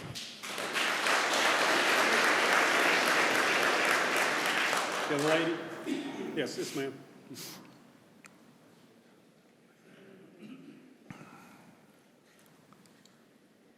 So I'm Ashley Bradford. I grew up in Haywood County, graduated high school in Haywood County, and then I moved away for several years. I'm with Jeremy. Had no intentions of speaking at all. And I've sat here and listened to this conversation. I'm a domestic abuse survivor. I probably should be on the other end of this, but I'm not. I understand that you say this isn't an issue right now, and it may not be. I think anybody here that's read the Bible can tell you where this world is going. I think we're headed towards a really bad place, and I think the position that you guys are in are not just to follow what's going on right now, but to be proactive against what can come in the future. You've got a pretty good amount of the county sitting here that's asking for a very specific thing. We also, according to my knowledge, I have 10 children in my household right now. I have a child in about every school that you have. To my knowledge, there has never been a mass shooting at Tuscola High School, Clyde Elementary, or Waynesville Middle, but you still employ a resource officer. Does that make me feel safe? Not really, because I know how long it would take me to get from one side of Tuscola High School to the other. So the incident may be in one side and he may be at the other, and I would prefer my child to be safe. I figure one teacher with a gun on their side in a classroom of 20 kids is better than one resource officer guarding 800 on the other side. That's all. Well, start out here in the front row. Yeah, I'll get you next, sir, with the Carhartt shirt. Come on, sir. You can come on. Well, I'm Lucas Sutton, born and raised in Nike Valley. My grandparents, if you'd have heard of anything like this, when they was around, they'd said, boys, get a rope and tie him. While he's able to walk, we're going to take him to Broughton. And ever who got this crap stirred up and started, their minds out in left field. I was in the service 1950 in the 101st Airborne in Korea. When I got there, the first thing they gave me was a brand new M1 30 caliber rifle. They give you a 45 pistol. And I really found out that I needed them things for protection. Now, there's people in this country that means business that's got their mind all screwed up. And if you take the guns out of people's homes, they'll come in with a ball bat and get you. People better study what they're talking about to taking people's protection away from them. And the one that started this stuff, whatever got it all stirred, they're plumb out of whack.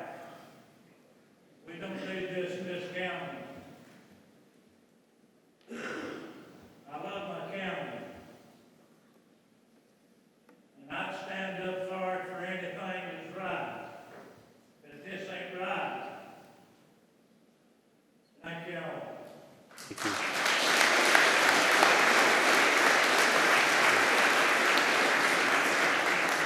Mr. Sutton, thank you for your service to the country.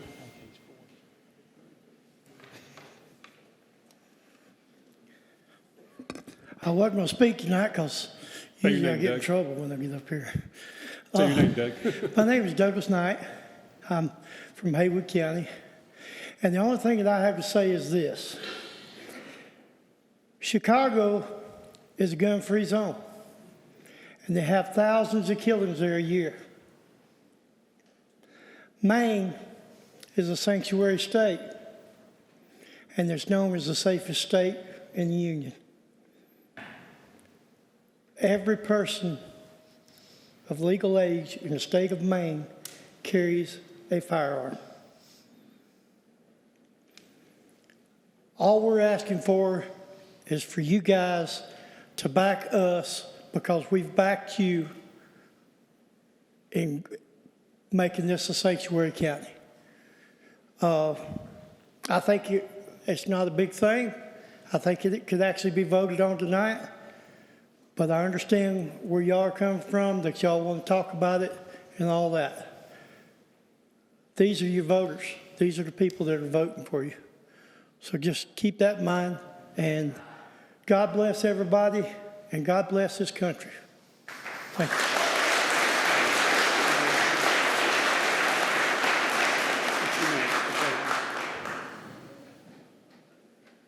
And then next we'll have the fellow here in the back. Okay. My name's Dole Brown. I live in Crusoe, North Carolina. I got the right to our dad. I quit school at 16. My mom and dad signed for me to go in the Navy. I did my total. I got guns in my house.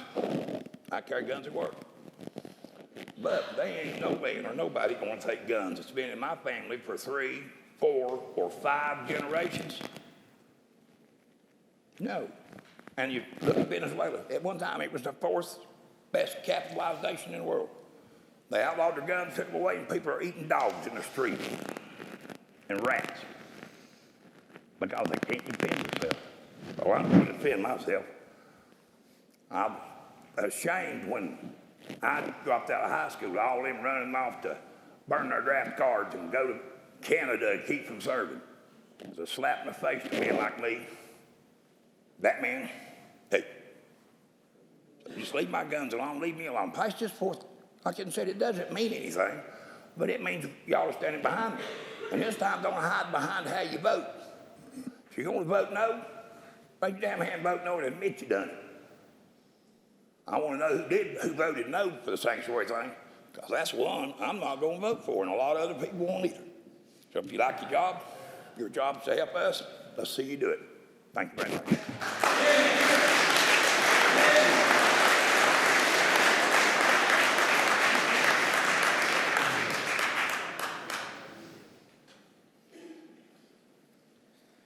My name's Jason Schultz. Most of y'all know me and my mom from being on the news about her trying to kill her husband. Okay? What most people don't realize, my mom took a restraining order out on him. He violated 6 times with deadly weapon. He's still out walking the streets. He threatened to kill me, my wife, my kids, tried to kidnap my daughter from school at Clyde Elementary. Nothing's ever been done to him. And the DA's talking about dropping all his charges. So, being on the one side of it, I see the points. I see both sides. My wife goes to work every day, carries her weapon, because she don't know what he's going to do. I carry my weapon, because I don't know what he's going to do. I don't have concealed carry. My wife don't. My wife works at the UPS store. She gets out there 6:30, 7 o'clock at night at times behind DSS building. People's approached her at night. That it's not so much an issue of the Second Amendment, it's an issue of safety. Thank you.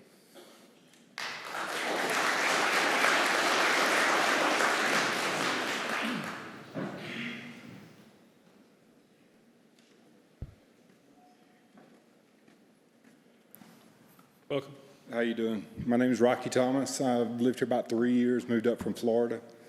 When we were in Florida, my wife homeschooled our kids, and when we moved up here, we made a specific effort to put our kids in school because we thought it was a great county. I'm sort of a simple person, and I'd just like for you to look at it this way. Moving to the area, there was a lot of times I had real estate that I wanted to look at. But if there was a sign at the end of that driveway that said, "Do not approach," I'd turn around. I didn't want to know.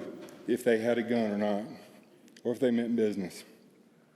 So I just say, look at this as a sign at the county line that says, if you're looking for trouble, don't stop here. Because we may or may not.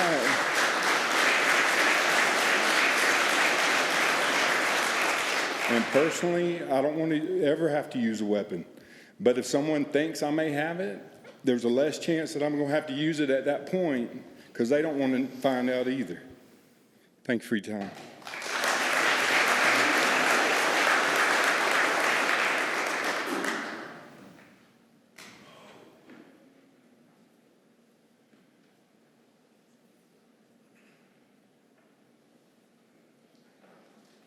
Hey, welcome. And when you do speak, I know when you turn and you face the crowd, just kind of ease over to the mic.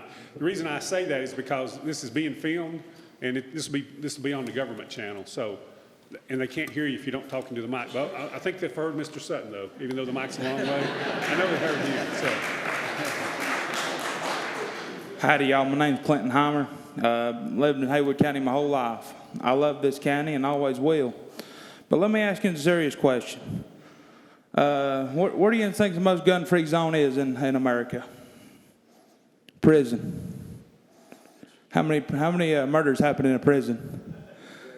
Like 300 per 100,000. The only ones that have guns are the guards. If you take that into consideration, and you have to call one of our sheriff deputies to come out to a shooting, even if it takes them 5 minutes, that's 5 minutes you're going to get shot at. You know, if you're carrying and you can get your weapon out quite quick enough, you can take care of it yourself. Ain't that amazing?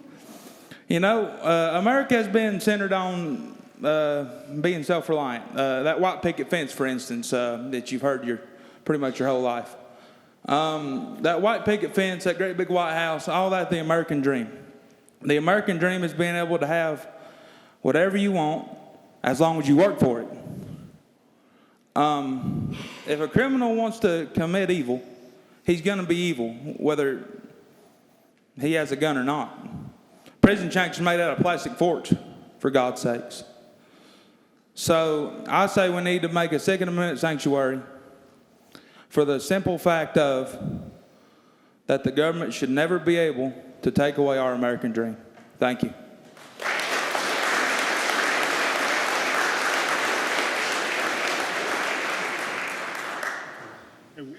Way in the back. We got a couple of you back there. Oh, okay. Okay, come on, sir.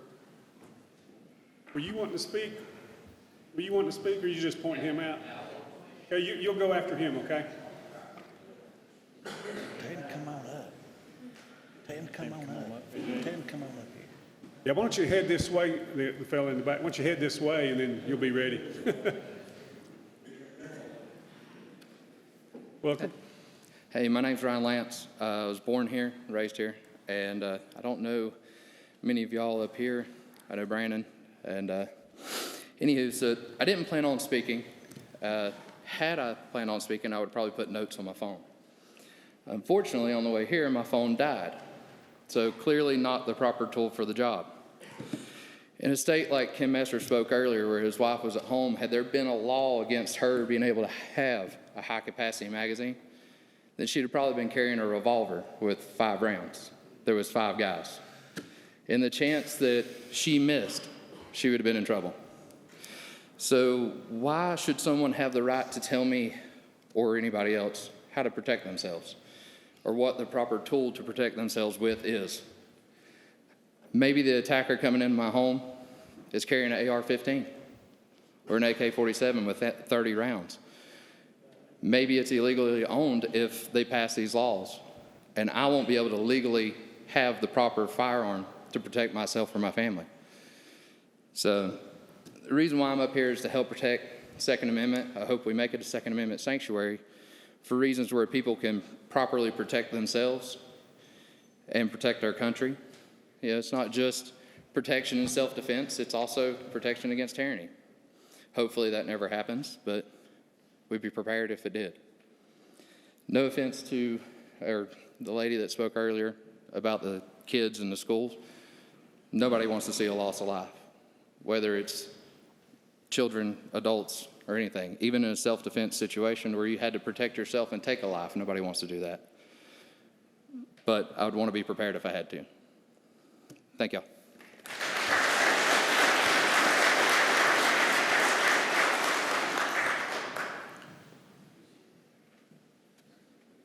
Welcome. I'm Caleb Foster.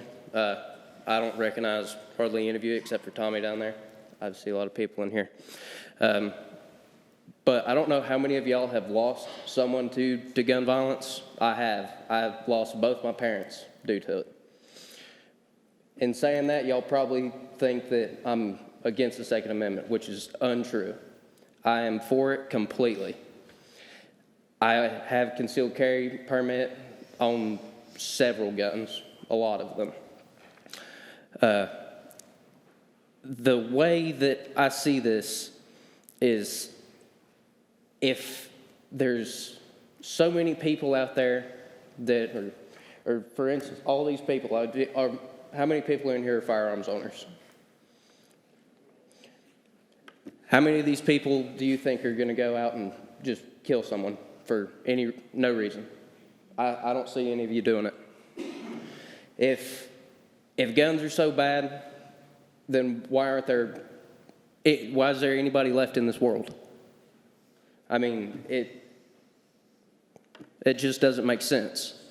What makes sense is to keep the bad guys out of our county and putting up a big fence around it. But we can't do that. So make it a Second Amendment sanctuary county. So that way it puts forth, most of the people in this county are gun owners, which I think that's going to deter most people from trying to come in and commit bad crimes.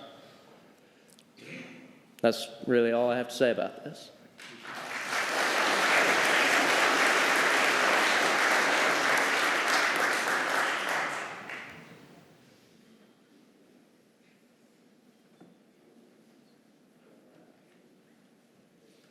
Hey, welcome. How are you?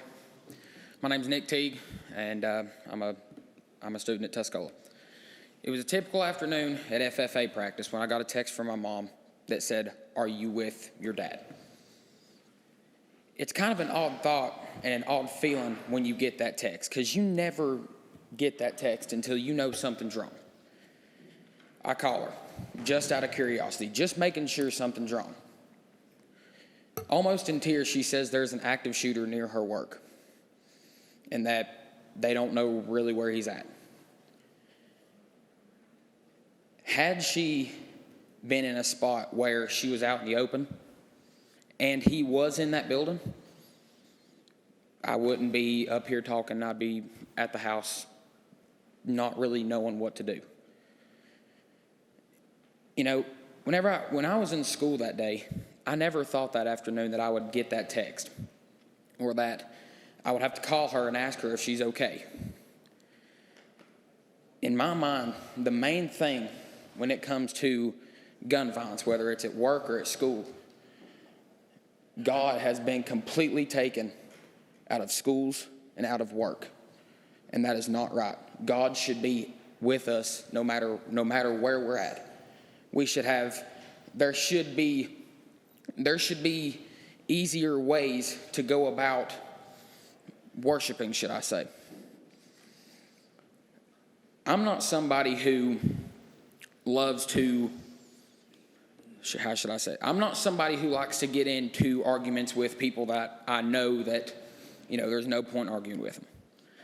But this, as citizens of this county, I know that we can make this county a better place and make this country a better place. But it starts with each and every one of you, because we fall back on you guys. So all I have to say is I love this county and I love this country, so let's make a difference. Thank you.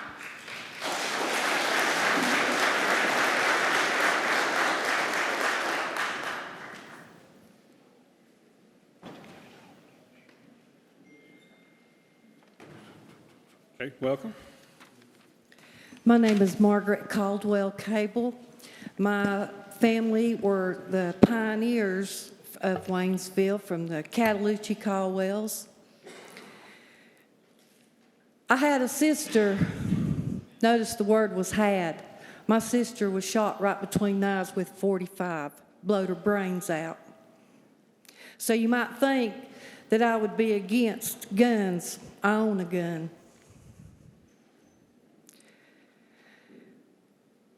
I think that one of the most important things that I keep remembering here that was said tonight was this gentleman right here.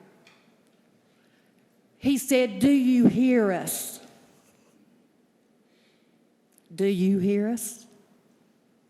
We're asking to be a sanctuary. Do you hear us?"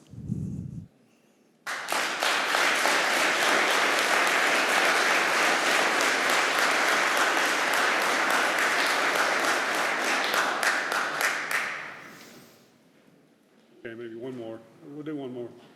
Yeah, come on, Matt.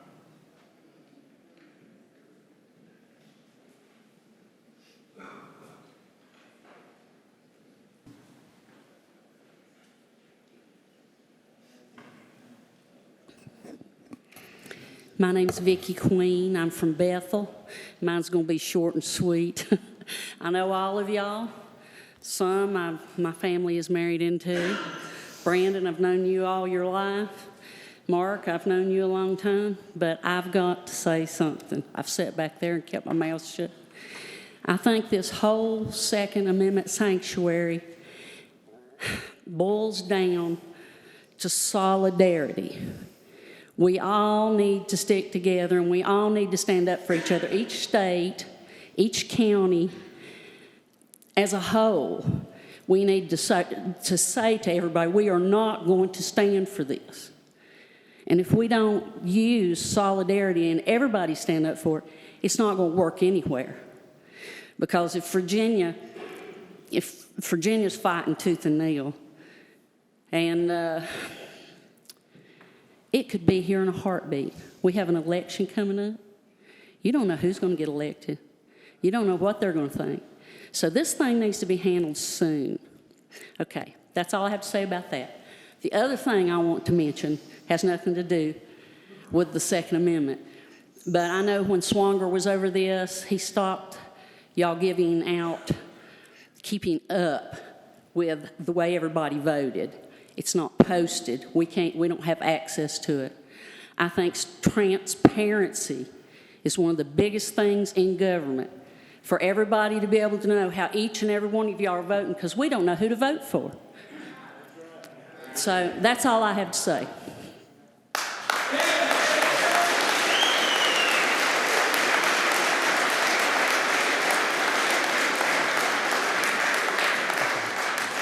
Okay, we need to kind of wind it down, but I'll this fella.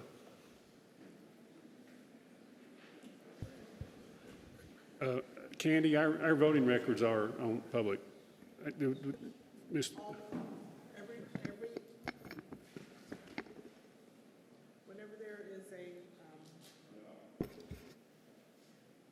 Whenever there is something on the agenda that has to be voted on, it is recorded in the minutes.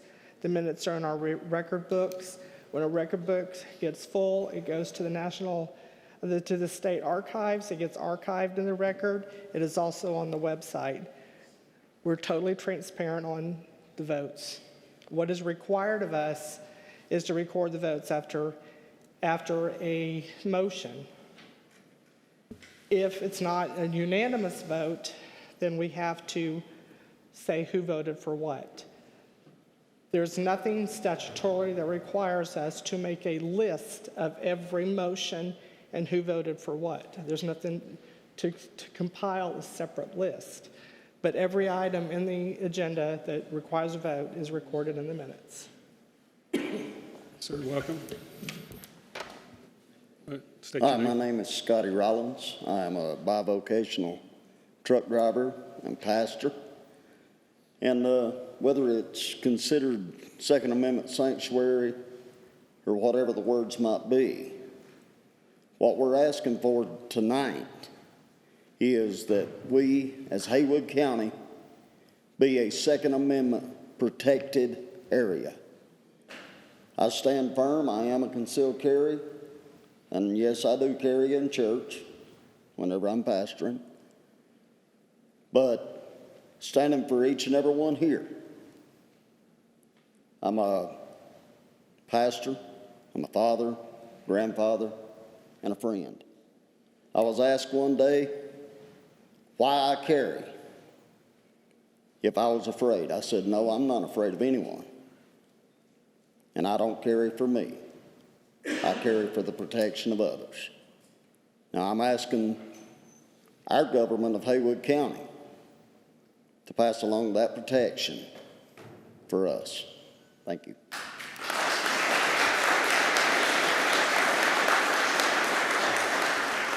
Okay, thank you all for coming tonight and speaking. We'll move to constituent concerns. Does anybody want to make some statements? And then after we do constituent concerns, I'll take just a minute or two break, and y'all can go if you want to, but you can stay. But Tommy, do you want to say anything? Well, if you're going to start with me, Okay. Can y'all hear me?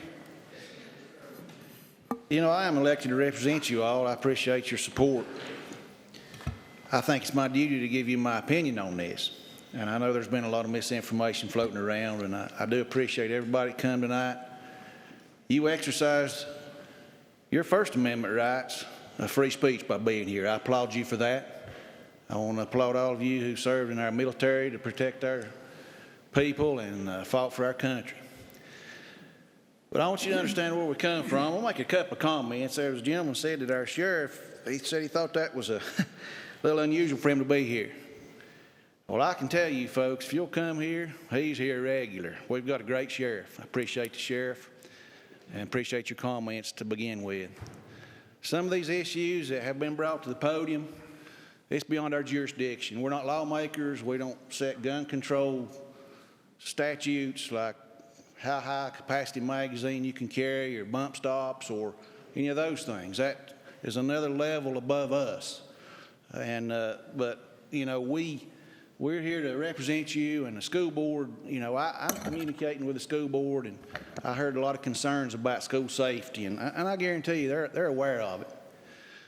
But I think I want to make a statement here, and I typed this up some time ago, so bear with me because some of my comments may or may not be relevant after everybody spoke.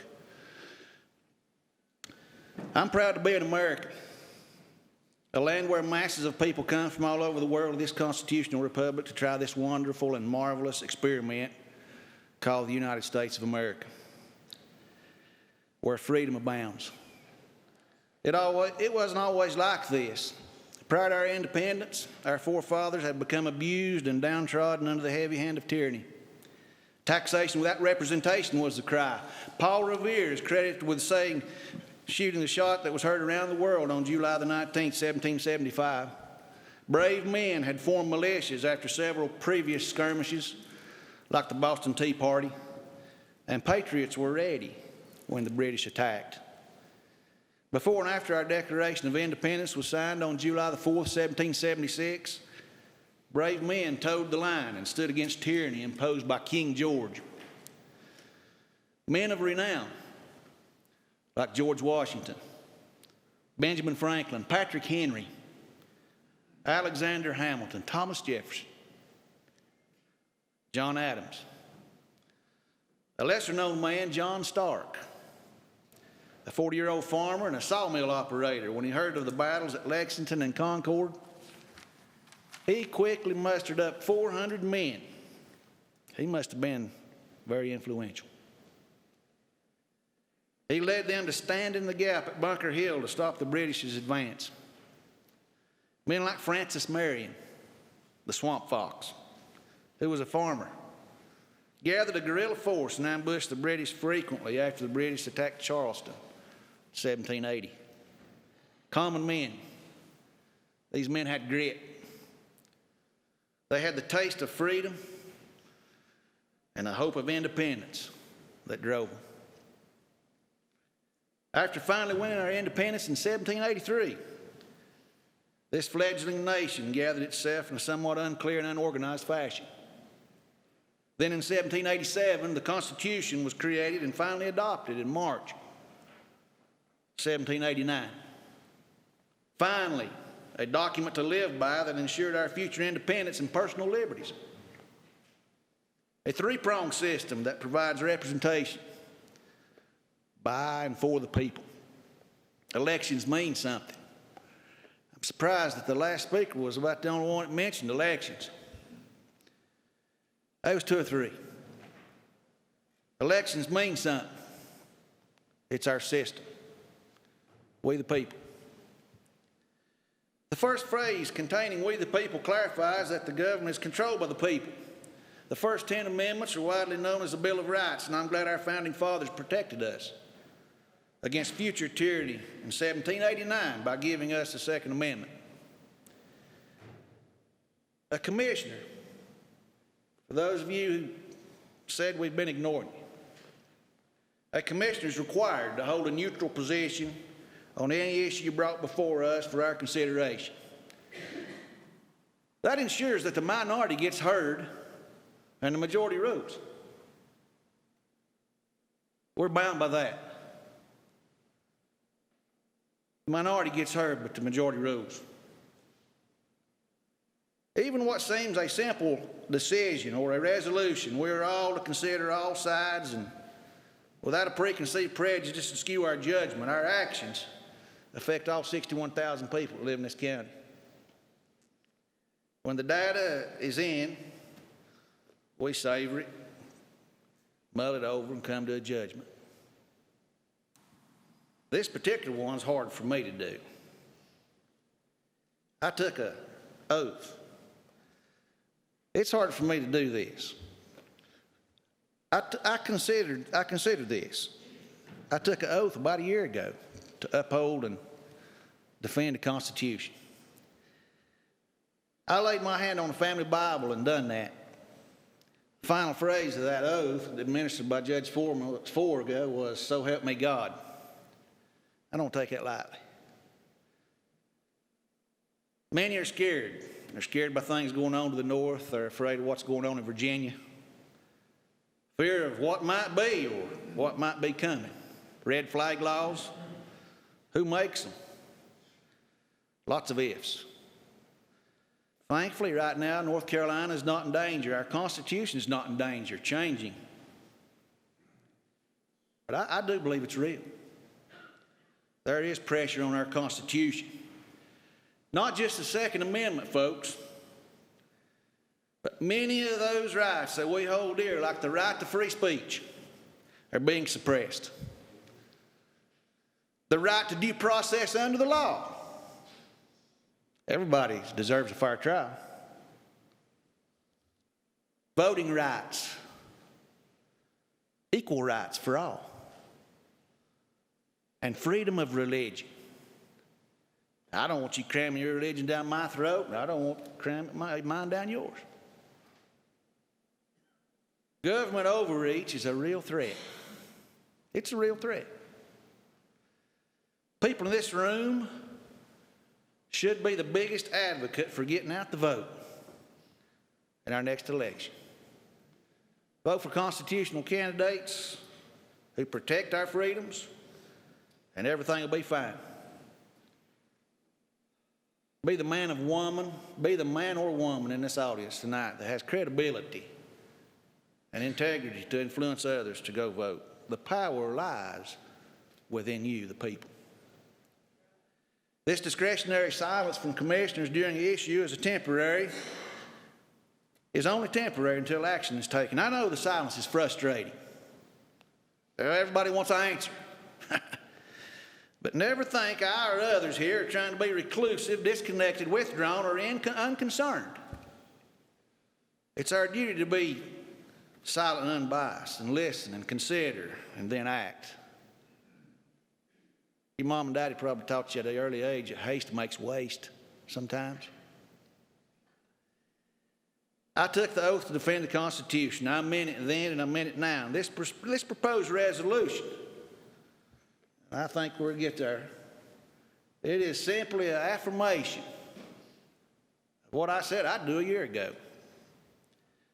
A statement that we resolve all over again that we, Haywood County Commissioners, not subject our county to a tyrannical government, and any encroachment will not be supported in any way. It's a statement to back up what we're currently doing Just like the sheriff took an oath to defend the Second Amendment of the Constitution, we did too. We can do that. We can send a message right on up the line. Say what we mean what we say. We serve you.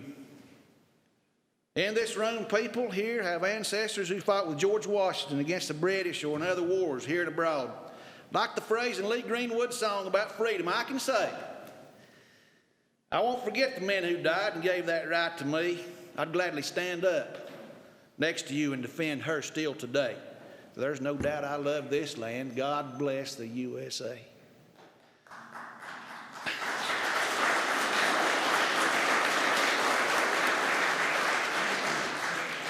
When we consider a resolution, we will carefully examine the wording, take our time.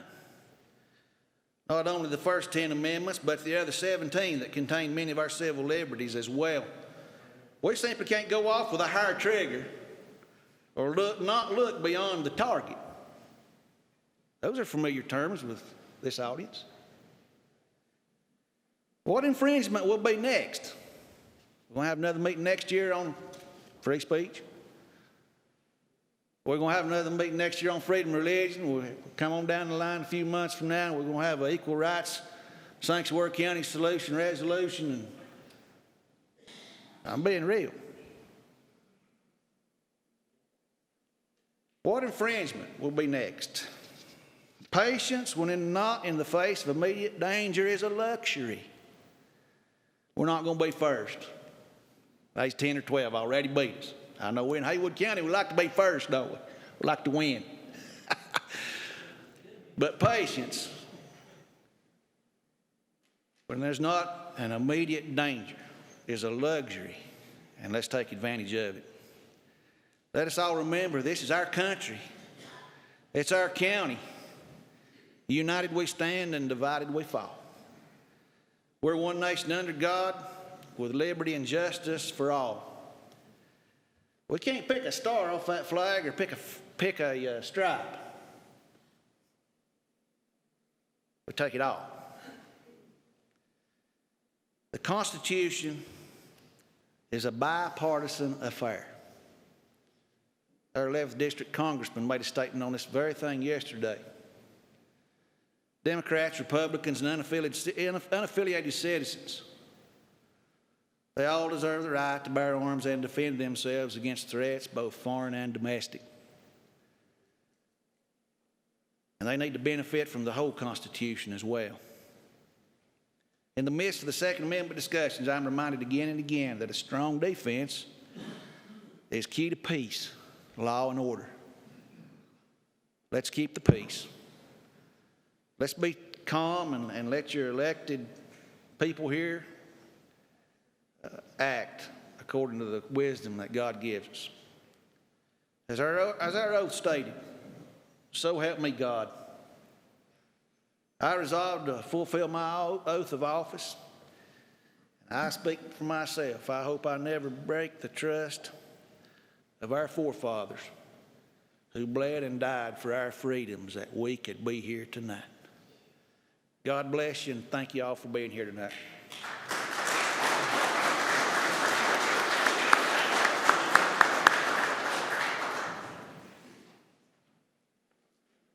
Wait, Brand. Yeah.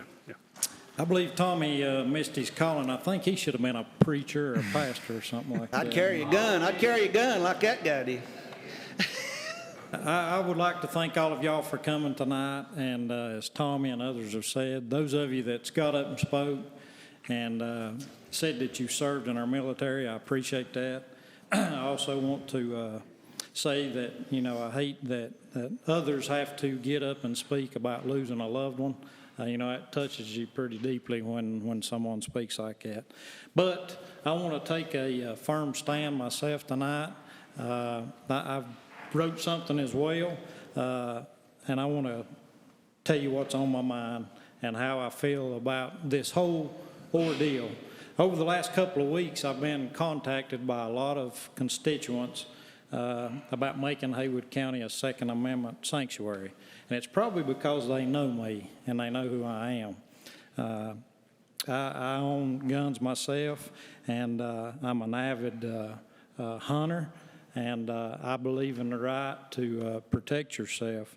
My conversations even go back several months when we had North Carolina counties that passed resolutions, which was 2 last year, and as we know of, I think there is 12 or possibly 13 that's passed resolutions since January 1st. Every time I've talked with people regarding this issue, I've tried to make it real clear of my position and where I stand. I was interviewed by the Smoky Mountain News or posed a question, and I want to apologize if I wasn't clear when I was interviewed a couple of weeks ago, but I made a statement in there and I said I would do whatever necessary to uphold our Second Amendment right. And I thought that the words whatever necessary would include a resolution, and I apologize if that wasn't clear. Like I said, I'm a huge Second Amendment right supporter. I have always attended and or supported groups such as the Blue Ridge NRA, the National Wildlife Turkey Federation, the Elk Foundation, and our local school shooting clubs. Like I said, I'm an avid hunter, and I have my own concealed carry permit. This past week, I even wrote a check out of my business to buy some ammo for the shooting clubs. I can assure you tonight that I meant what I said when I took the oath to uphold the Constitution and affirm our rights as citizens. I never thought that we would have to take a stand to defend our constitutional right as we're discussing here today. But we are one election away from having the same thing happen to us in North Carolina that happened in Virginia. I have been paying close attention to the events unfolding in Virginia and believe it is time that we take action to not only stand with our neighbors in Virginia, but send a message to our legislators that we're going to uphold and defend our constitutional rights, which is our right to bear arms. It seems that time and time again, we see our rights slowly being slipped away, and it's always the law-abiding citizen that suffers and is punished. Our legislators' focus needs to be on punishing the criminals and not the law-abiding citizens. I think it is time to take a stand and send a message that will not stand for anything that is unconstitutional. I also believe that it is not only our Second Amendment that is under attack, but all of our constitutional rights. Government was put in place to protect our God-given rights and not the other way around. Today, it seems as if government is trying to slowly take away these rights. The Constitution of the United States of America is the supreme law of the United States and is the source for all governmental powers. No government should ever try and change that or infringe upon our rights as legal, law-abiding U.S. citizens. I've been reviewing resolutions from other counties, and I've picked out some that I feel is most appropriate. What I like best is the counties that have passed constitutional resolutions, which includes the Second Amendment. If we don't include all of them now, as Commissioner Long pointed out a while ago, there's going to come a time when we'll have to go back and do so. Even though a resolution is no more than a symbolic message, I am okay in joining other counties that have passed such resolutions to send the message to our legislators that we will not support anything that is unconstitutional. As I stated in a message that I posted on Facebook this past week, I am in favor of passing a constitutional resolution for Haywood County, and I feel it necessary to have it placed on the agenda in the very near future.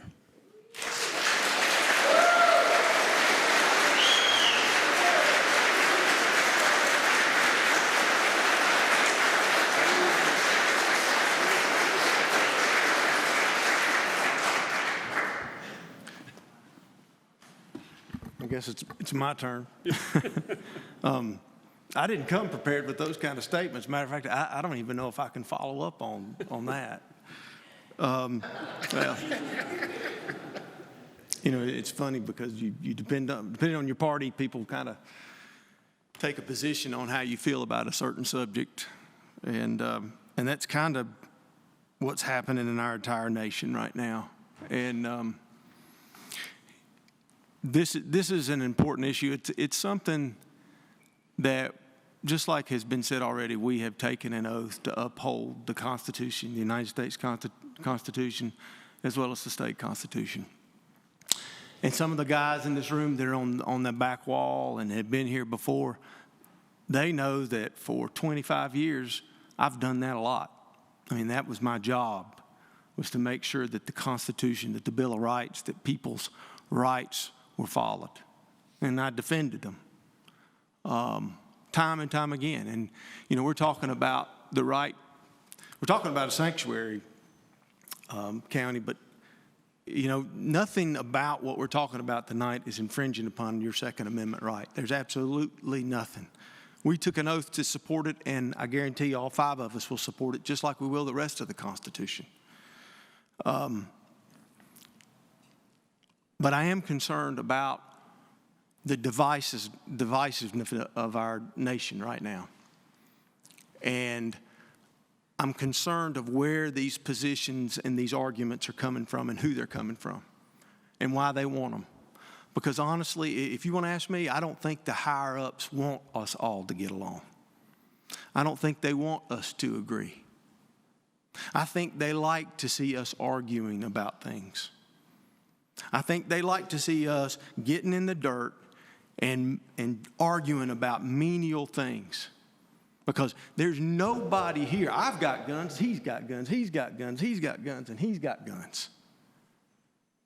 And nobody here wants to take anybody out there's guns. I can promise you that. But there's always somebody else, there's another side to everything. There always is, and there always will be. For every person in here who's arguing for a gun right, there's somebody out there somewhere, may not be here in Haywood County, but there's somebody out there saying to take all the guns away. And that's a difficult task to do. And that will never happen in the United States of America. I can guarantee you that. Those guys back there holding those guns, they don't want that. So this whole thing has been difficult for me because I look at the wording on these resolutions that are being passed. And you have to look really deep into the wording. You can't be emotional about this, and a lot of it is emotion. That's what they're trying to do, is stir emotion up. I mean, if you don't get, all you got to do is go flip back and forth between CNN and Fox and all those channels. I do it just so I can see who's arguing about what. And then I go to BBC so I can find out what really happened in the world today. Because I'm not going to find out watching that.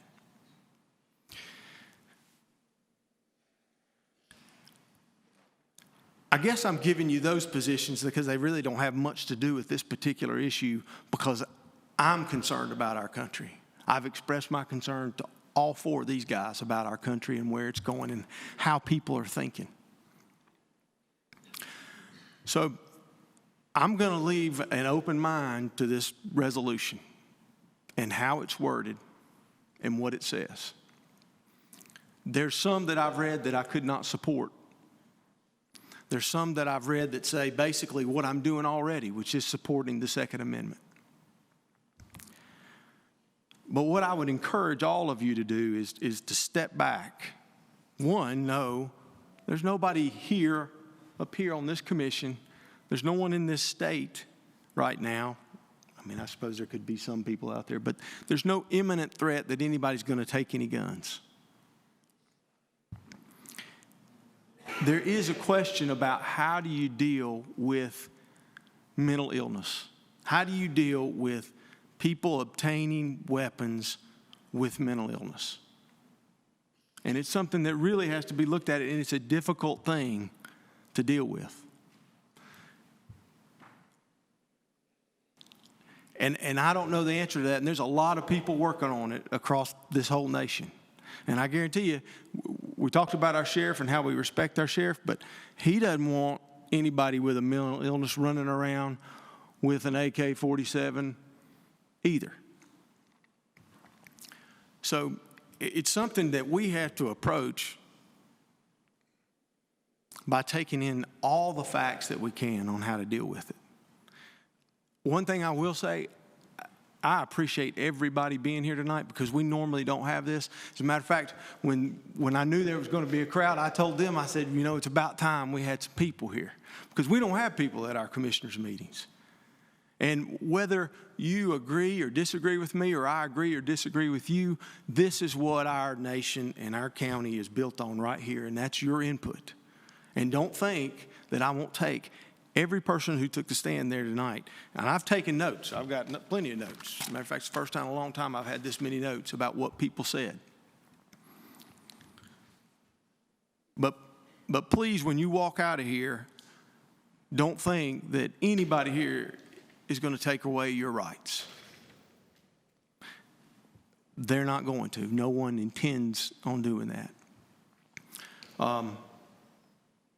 I'm gonna think about this and what we need to do, what the best tactic for Haywood County is.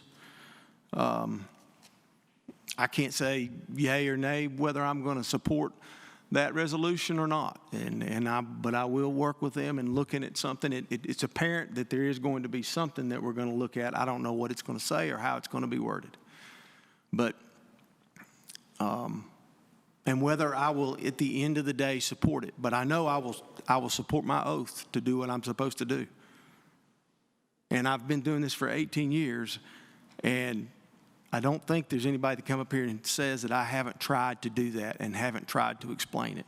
And I will always do that. I love this county. And when you want to talk about people who've been here, about my relatives have been here, my ancestors have been here since 1770. They've owned land here. They've fought in the Civil War. So I believe in this place. Listen, I wouldn't keep running for this position and being a county commissioner if I didn't love Haywood County. And I love the people that make up Haywood County.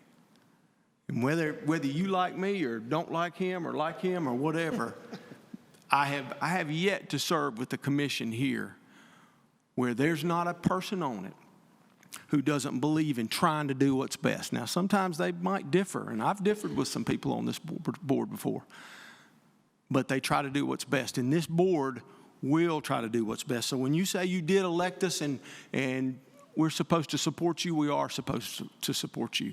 But that doesn't mean we can agree with every single thing that everybody says. Well, I did serve with a commissioner one time, and I won't say who it was. And they said, Kirk, I just try to do what the people want. And I said, you know, sometimes that's the problem.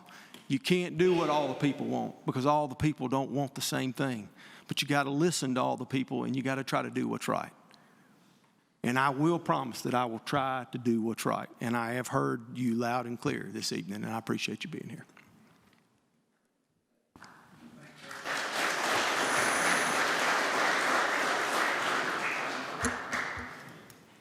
Fair bet to say there's at least 300 people showed up today? Safe bet. Most of you came because you were mad at us. Most of you came because you were told something that wasn't true. Most of you came to defend something that you thought was under attack. Nobody's attacking anything. Everyone that's spoken so far from this panel has tried to get you to understand. We're not against you. We are not against your wishes. Virginia's in a mess because 50.4% of their population decided that they were going to show up and vote in 2018. Across the nation, in 2018, 49.3% of the people showed up to vote. You focused a lot of energy coming in here and attacking us. Some people have focused a lot of energy attacking us personally because they wanted this to happen. What happens when it does happen? Everybody's high-fiving, everybody's grateful, but it's just like this meeting right here. There's almost a third of you that's already gone home. The people that were so bound and determined they were going to be here and they were going to stand up for this couldn't even stand a 2 or 3 hour meeting. We've got a lot of judges, conservative judges. We've got a lot of conservative candidates that will fight and defend your right, will not legislate from the bench because of their personal feelings, but because of what the Constitution says. If these people will not stay here, what happens if you upset the other side? Virginia lost because the other people decided they were upset with it. Virginia lost because they didn't get out the vote. One of my greatest fears in this is that we're going to do something that's going to upset the other side. They were shocked on Election Day when they lost control of Virginia. They had had control of it forever. The saddest part is, this voter turnout in Virginia was the highest since 1914. 100 years people have not been going to vote. There's 43,000 people in Haywood County voting. If we went down and we pulled out the number of people that are voting, what do we have? If you went to the election board and asked them how many people, what percentage voted, you would be astounded. Because I can promise you, when I ran in 2018, there wasn't 43,000 votes. Wasn't even close to it.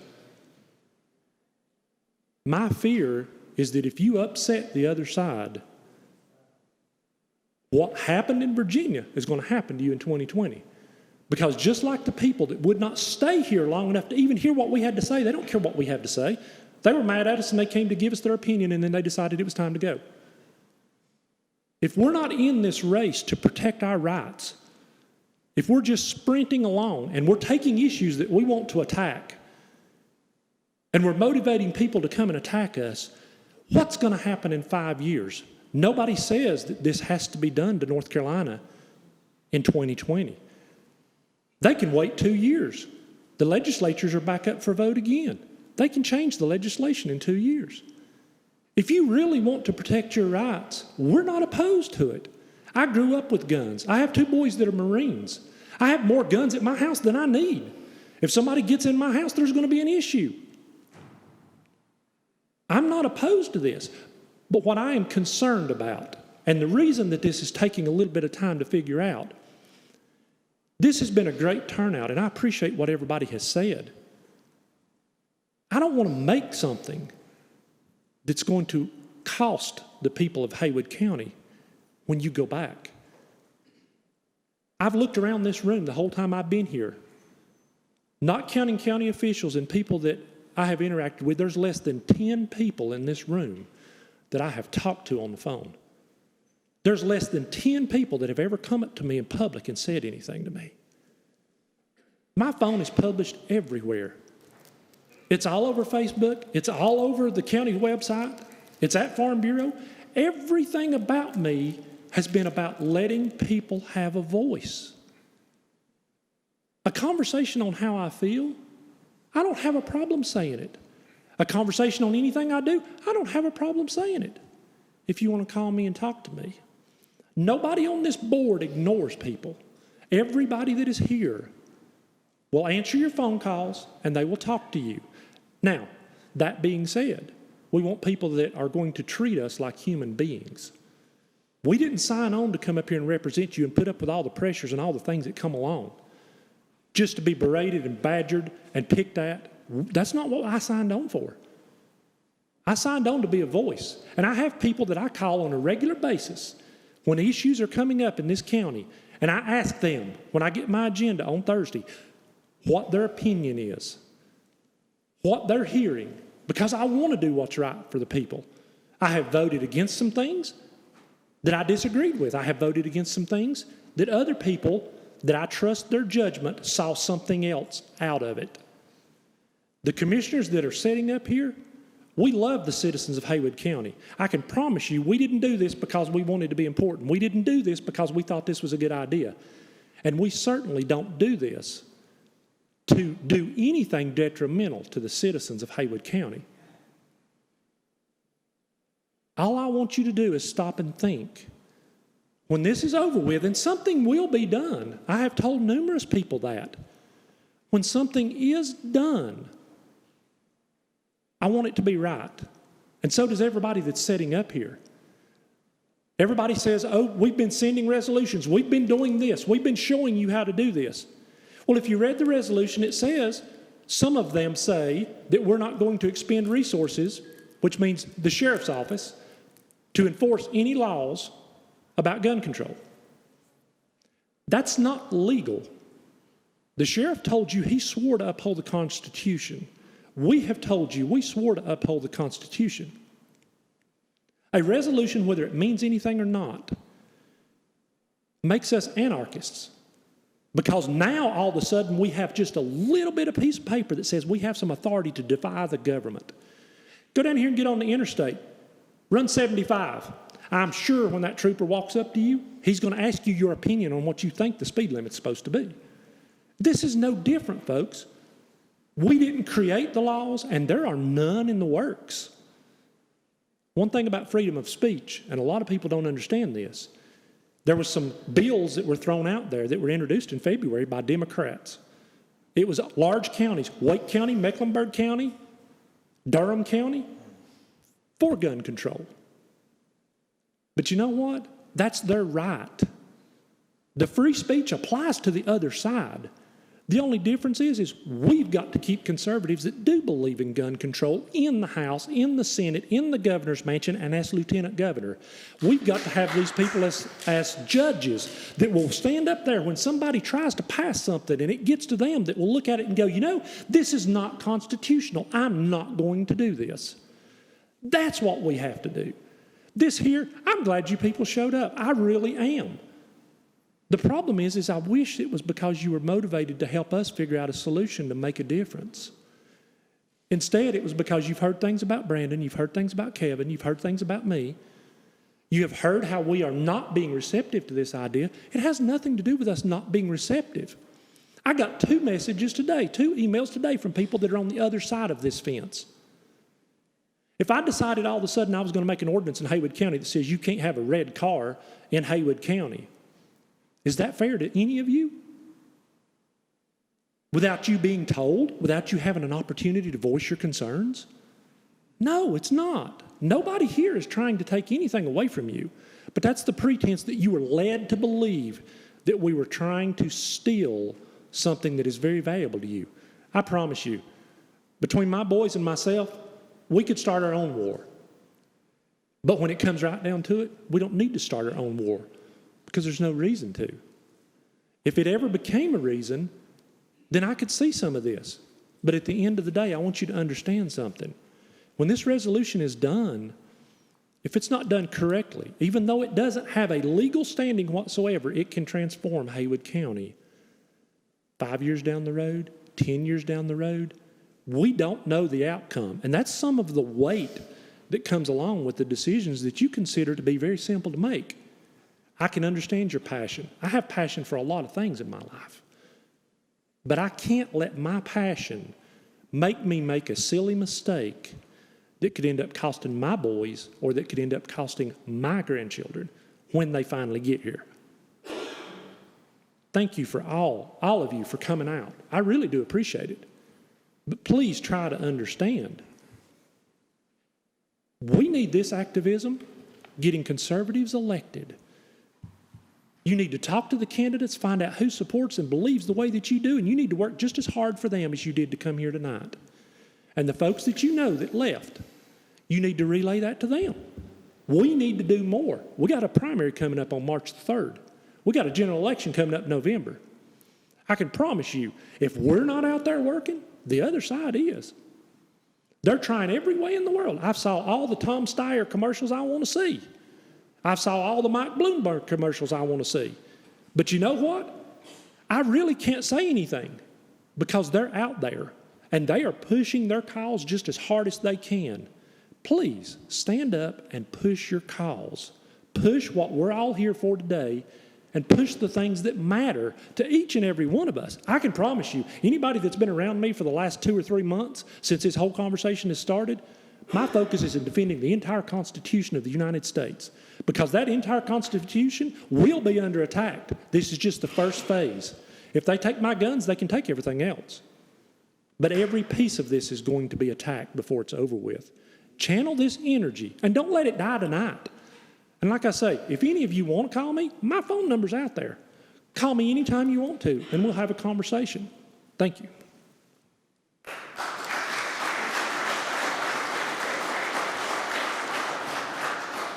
Okay, and I said most of what I wanted to at the beginning. I will say, Mr. Sutton reminded me, when he said he M1, my dad is, I took him to the VA hospital today. He's going to have some surgery, but I always enjoy going to the VA hospital. But Dad was telling me some stories, and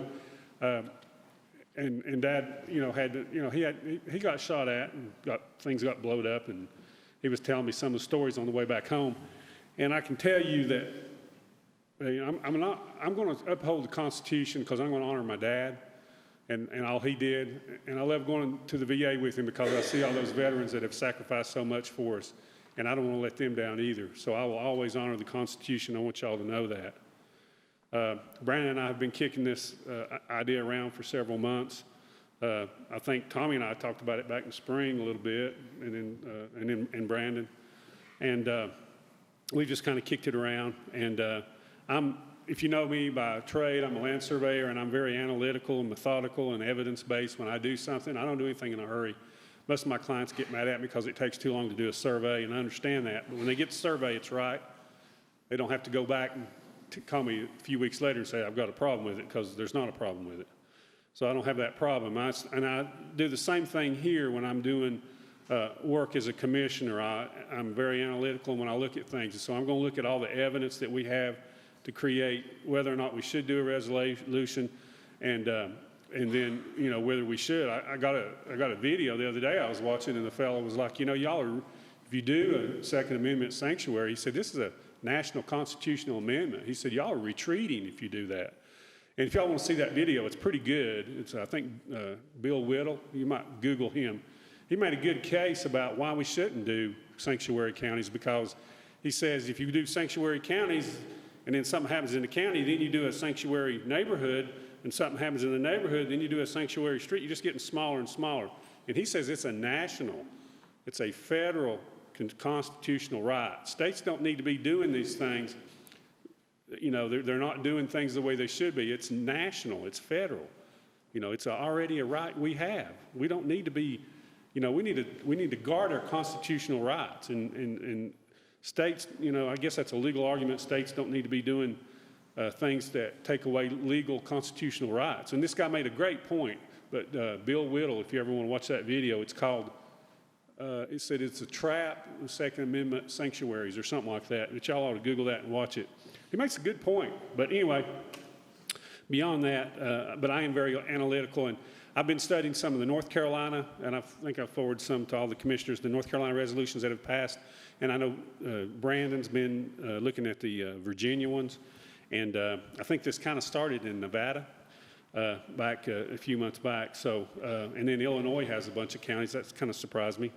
But I do want to encourage you guys, instead of going home and gossiping, grown men gossiping on Facebook it's just, people are obsessed with this thing, I think. But, instead of gossiping on Facebook, if you would, come and support the NRA banquet we have in March, because you can make an impact on young people's lives by, helping them teach gun safety and supporting our shooting clubs in the school. That's how you make a difference for the Second Amendment in Haywood County. So I want to encourage y'all to do that. But thank y'all for coming.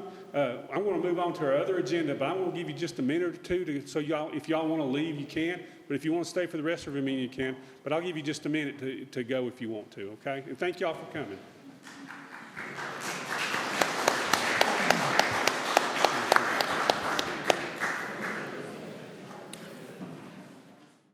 Okay, I'll call our meeting back to order after a brief recess, and we'll move on to, were there any other constituent concerns, by the way? No. Okay. No. I think we talked. We covered all of them. Yeah. Okay. Tonight we were going to introduce the Haywood Community College president, Dr. Shelley White, but she did have some, due to the conditions from this morning's inclement weather, we had postponed that to February 3rd. So I was looking forward to her being here, and she'll be here February 3rd. Okay, we'll move on to Evergreen Foundation NC update. Executive Director Administrator Denise Coleman. And Denise, thank you so much for being here. You can go home and report on everything that happened here. I certainly can. Okay. Can you hear me? Yeah. Okay. Yeah, Mr. Moorhead invited me tonight because it was a light agenda, so it would be a good time to come. I hope they give you overtime. So I'm never going to believe that again. But I am the director of the Evergreen Foundation. I've been with Evergreen for 7 years and the director for 6. Since there are a few commissioners that weren't here last time, I talked before the commissioners, I wanted to give you a little bit of background on the Evergreen Foundation. We were started back in the 70s as an independent but supporting foundation for Smoky Mountain Mental Health, which is our mental health substance use and IDD provider. And at that time, they were actually the provider of all of our services. It was very different back in those days. Since that time, things have changed, and now our services are provided through a private provider network throughout North Carolina. And Smoky Mountain Mental Health was absorbed into VIA, which is 23 counties. And since the foundation is a private foundation and separate, we still provide funding for only our 7 far western counties. So over these past 6 years, the foundation has provided over $4 million to our 7-county region. And this year, the foundation will provide another $725,000 to nonprofit agencies serving individuals with mental health, substance use, and IDD. We're very similar to other foundations. We do a grant-making process. We give out grants quarterly after our board reviews them all at our board meeting. One of the things that we've done more of over these last few years is provide matching grants. A lot of times, smaller organizations really can't apply for state funding because they require a match. And if you don't have unrestricted revenue in your small organization, you can't pay for the match. So we've been providing the matching funds for a number of organizations in order for them to qualify for Governor's Crime Commission funds. Some of the DSS funds require a match. So we've been working with providers to do that. About half of our funding each year goes to primary mental health providers, and that would be like Meridian, Appalachian, and other smaller IDD organizations like Haywood Vocational Opportunities, the Arc of Haywood, and Lifespan here in Haywood County. We also provide grants for sort of ancillary services to Mountain Projects, the 30th Judicial Alliance, Pathways, CARE. So we don't just fund those, primary mental health programs. In addition, over the last couple of years, we provided the Waynesville Rec Center some money for their adaptive playground, and we've also assisted the Maple Leaf Day Health Program, when they moved into their new facility. There were some things they couldn't, purchase out of what the funding they had, so we provided a grant for them. Since we do serve a 7-county area, we often grant funds to agencies that serve multiple counties. And Haywood being one of them oftentimes, such as Southwestern Child Development, Heights, Region A Partnership for Children, and the Children's Hope Alliance. And on a very limited basis, we have provided some grant funding outside of the county, but only because they were bringing a needed service to one of our counties. So they definitely have to provide services to people with mental health, substance use, and IDD in our catchment area in order to qualify. Evergreen is a little bit different from some of our other foundations. We also have properties in the 7 counties, and I'm also the property manager in addition to the grant manager. In Haywood County, we own the Walnut Street Mental Health Clinic, the Balsam Center, the former day treatment facility out in Stamy Cove, 2 group homes for individuals with intellectual and developmental disabilities that are operated by Liberty Corner Enterprises, and 9 individual homes that we lease to individuals with disabilities. And all of these are below fair market value in order to meet our charitable purpose. In your packet, I've included our 2018 and 2019 annual report. I've been providing those each year for you through the county manager. Hopefully you've been receiving them. I've done one every year since I've been with Evergreen. just to make sure we, got the information out. But anyway, so that's in your packet, as well as just some other information on specific organizations in Haywood County that we provided grant funding to. But I just want to say that we are very fortunate to have Meridian and Appalachian both in Haywood County. Some of the counties only have one of the two mental health providers. And we also have a lot of really good nonprofit agencies. These agencies provide many vital services for individuals with mental health, substance use, and IDD, and it's Evergreen's pleasure to work with all of them. Any questions? Any questions for Denise?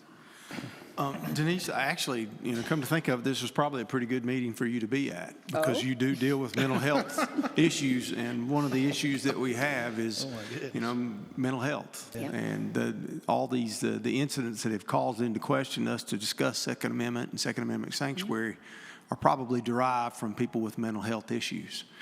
I was looking at the allocation, the $725,000 for 2019, 2020. Is that for all the counties, or is that just for Haywood County? All counties.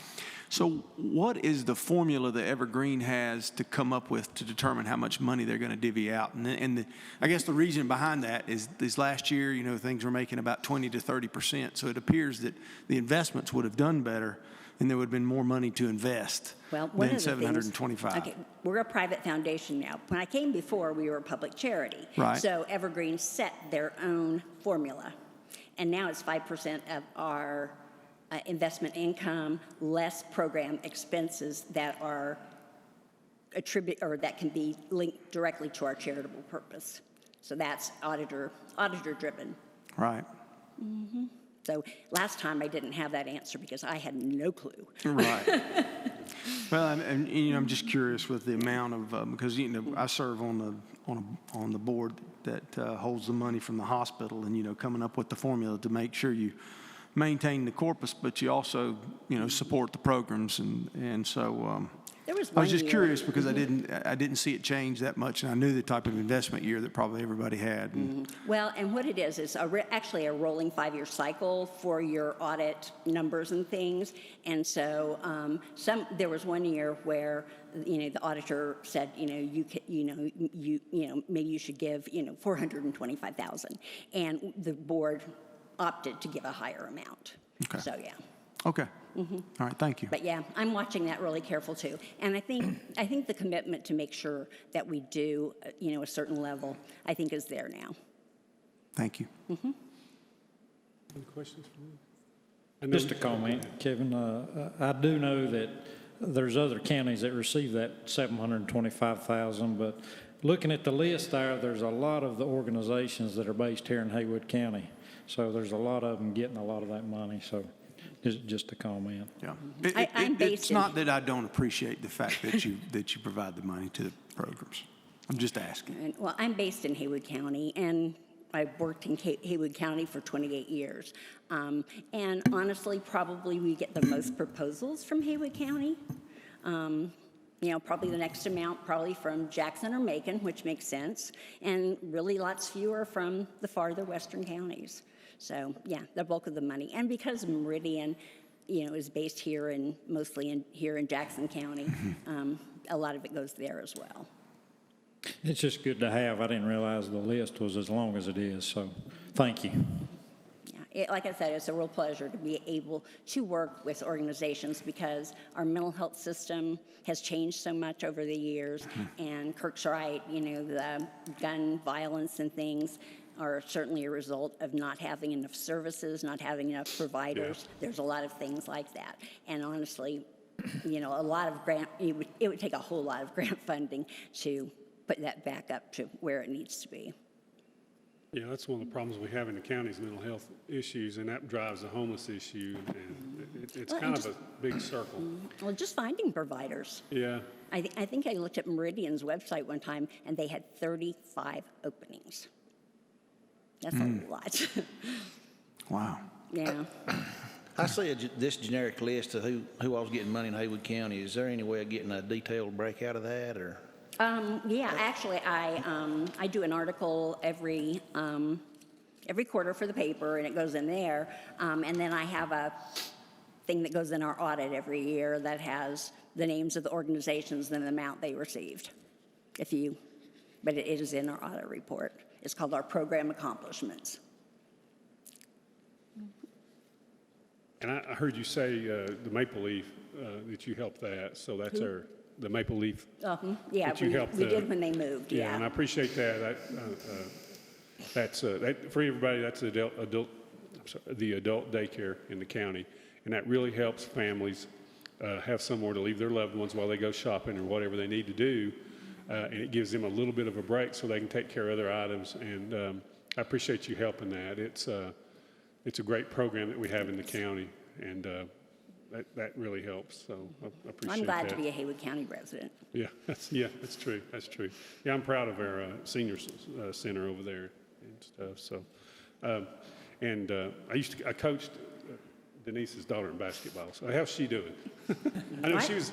She's in the Air Force. I know, She just moved to England. Yeah. Oh, did she? Okay. I knew she was in the military, and you thank her for her service from our board. Can't wait to go visit. Okay. Okay. Thank you so Thank you. much. I got my police escort to take me to the parking garage.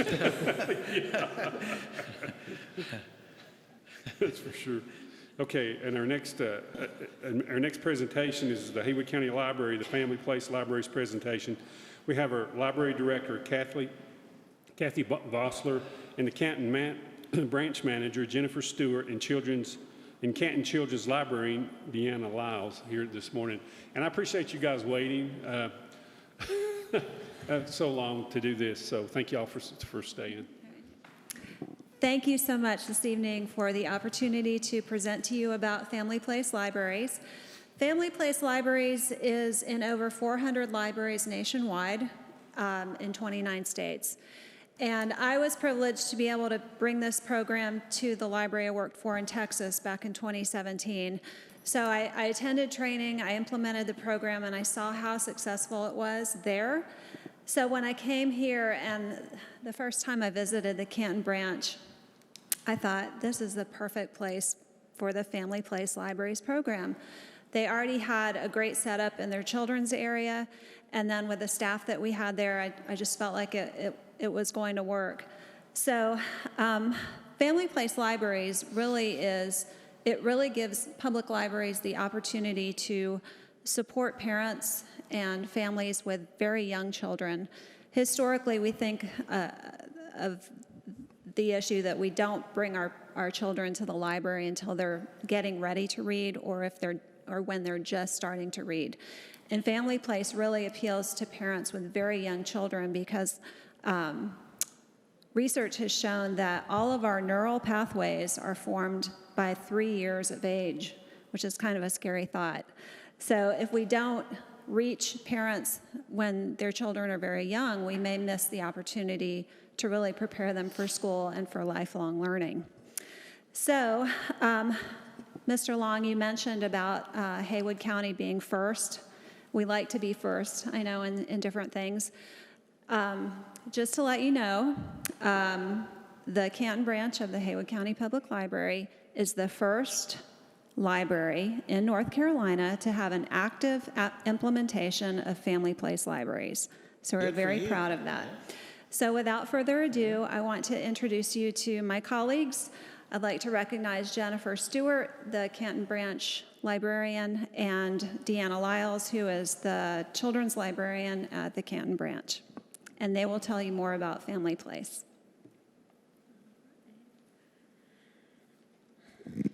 Thank you.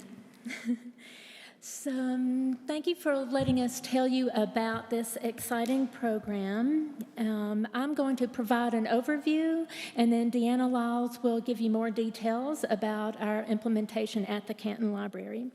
As Kathy mentioned, a child's brain goes through an amazing period of development in the first few years of life. 80% of the brain is developed by age 3.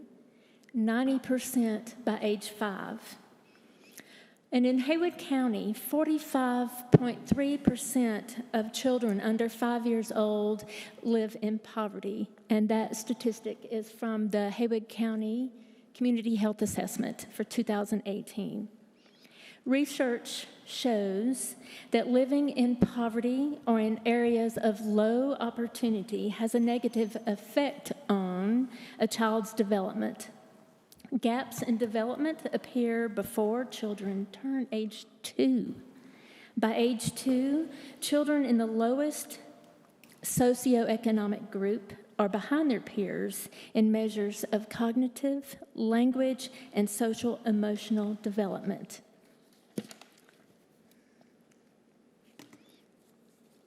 As a family place library, we are taking an active role in helping parents, caregivers, and young children in our community thrive. There are 2 main objectives of the family place libraries. First is to provide support for parents and caregivers. It's not easy being a parent, no matter what kind of resources you have. So we're glad to support all of the parents in Haywood County. We collaborate with other Haywood County organizations such as the health department, the hospitals, and other service organizations to provide a parent-teacher workshop. Parent-child workshop, that. The second objective is to encourage a positive early learning experience through play, because after all, play is the work of children. Play is joyful, provides an outlet for anxiety and stress, and helps counteract the issues that children face. Through play, children develop cognitive skills, physical abilities, new vocabulary, social skills, and literacy skills. The parent-child workshop and the early learning play area help buffer children from harmful stress and help strengthen brain development in key areas that affect academic success and future success as adults. This exciting program, the Family Place Library program, the investment in it was paid for through generous funding through the Region A Partnership for Children and the Haywood County Public Library Foundation. This initial investment, which included training for Deanna and I, as well as materials for the workshop and also the play area. And once this is established, there's very little cost involved for maintaining this high-quality, research-based program to help our families in Haywood County. So now I'm going to turn it over to Deanna, and she will give you more details about our program. Good evening. I want to start by saying I have the coolest job in the county because I get to facilitate all this. And because it's late, I don't want to mess up and miss anything, so I'm going to read to you. I'm going to first talk about the early learning play area, which is in our children's room at the Canton branch. We have a key component of a play space that's easily accessible to parents and young children. We recently redesigned this play area. We've always had this little area, but we really put some extra thought into it, putting in developmentally appropriate toys for children. They don't have screens and they don't require batteries. They run on imagination of the children, which really plays into developing all the things that need to happen in their brains. Each shelf is labeled for what goes where, so things usually get put back where they belong. To encourage cleanup so that everyone can use that space. And it's available during regular library hours. We also have, in close proximity to this area, and not shown in the pictures, is our parent resource shelving, and that is a collection of books that are available for checkout. We also have a display right above that has brochures and pamphlets, free resources that we find and have available for the parents to take. We also have a writing center in the children's room with age-appropriate materials like chunky crayons and rolls of plain white paper, really simple stuff, that encourages children to scribble and make markings, which builds motor skills and hand-eye coordination. Scribbles begin with large movements from the shoulder, and as the child develops, writing becomes controlled, and they make smaller lines, dots, and curves. Sounds really simple, and it is, but it's stuff that they need exposure to. Now, the parent-child workshop, 1, 2, 3, play with me. It's the signature program of the Family Place Library Initiative. It's a parent-child workshop. It's a fun, welcoming environment for parents and young children to play and explore. It's unstructured play, child-led, and open-ended. It's ideally designed for ages 6 months to 3 years. 4 and 5-year-olds are welcome, but the preference is given to these younger children. Parents sign up for once-a-week sessions for 5 weeks, so it is a bit of a time commitment for the parents. The workshop environment is set up in our auditorium and includes carefully selected age and developmentally appropriate equipment and materials that support play. Within the workshop, there's also an art exploration station that's manned by a library staffer. The art changes each week and begins with opportunities for scribbling and drawing with crayons, making a shape collage, playing with sensory bins, making Play-Doh, and finger painting. These activities use minimal supplies and are designed to encourage parents to try some of these things at home. Within the workshop, parents are introduced to key resource professionals on various topics concerning their child's overall development. The community resource professionals we are using for this round of sessions includes myself, which is kind of weird to say, but anyway, they keep telling me I'm a literacy expert, but I don't know if I believe it yet. But anyway, speech-language pathologist, a pediatrician, a nutritionist, and a pediatric physical therapist, which is a pretty awesome find, to cover the broader topics of literacy, speech, language, and hearing, child development, nutrition, and movement. The community resource professionals mix and mingle with the parents and the children and discuss their area of expertise in an informal manner. At last week's session, a parent was able to make a connection with a speech-language pathologist for how to get speech services for her child. The speech-language pathologist was able to talk informally about why the child may benefit from services and how the parent could get the necessary referral. We're about halfway through with this set of sessions. We average about 14 children per session, and they're accompanied with at least one parent, and sometimes dad comes too. Usually it's mom. Our next set of workshops will be in September. And of course, preference will be given to those who have never attended the workshops. We would like to cordially invite you to observe any of our remaining sessions. They begin at 11 and last until about 12:15. You're welcome to drop in for any portion of the workshop as your schedule allows. The dates are tomorrow, January 22nd, and the 29th and February 5th. Thank you for allowing us to present Family Place Libraries at the Canton branch. Do you have any questions? I had a sister that had 3 kids that were homeschooled, and she utilized that Canton branch. They had a homeschooling association that made it down. Do they still do that? We have a lot of homeschool families that we serve, yes. How do you broadcast to, get your word out about this program? Do you, how do you project that out to the community? There was a press release in the Mountaineer, the Smoky Mountain News. We also advertised on Facebook, using Facebook as a platform. Area churches, I made sure that they had brochures and things, and anybody and everybody that we could tell. Good. Word of mouth is sometimes our best advertiser. Facebook's a real good advertiser, I can tell you. Well, and for us, it was positive. Yeah, and really, my wife, she's Facebook because of friends and family. She keeps up with him and good positive things, and it's great for that. I shouldn't have probably demeaned it as much as I did, but it has a lot of positive benefits. Kirk's looking at me askew there, but when it's used in a bad way, it's not good when they mistruths get spread. But things like these really help kids. I remember my oldest daughter she loved to read, and her mom kind of instilled it in her, and she was reading when she was like 3 years old, I guess. I can remember really young. She loved watching Sesame Street, learning the letters, and just this is great because it gives a place for them to go do that, and parents gives them a place to go. So I appreciate that's where the books are, is at the library. Yes, the networking between the parents is really awesome to see too, because a lot of them they spend their day with their kids and they don't really get that interaction with other adults that are going through the same things that they're going through. I'm on the board, and I will say we really do have a very attentive board. They actually have designated a person each time to attend the meetings. Besides myself, of course, that I'm on the board, and so and I've been interested to see how the board meetings have gone over the last several years, and we've got a really very good group of interested board members that want to improve the library. And I'm very impressed with them. And, this is one of the things that they came up with. And this, Kathy probably needs to tell about some of the other things. And at some point in time when we don't have a meeting where it's 9 o'clock at night,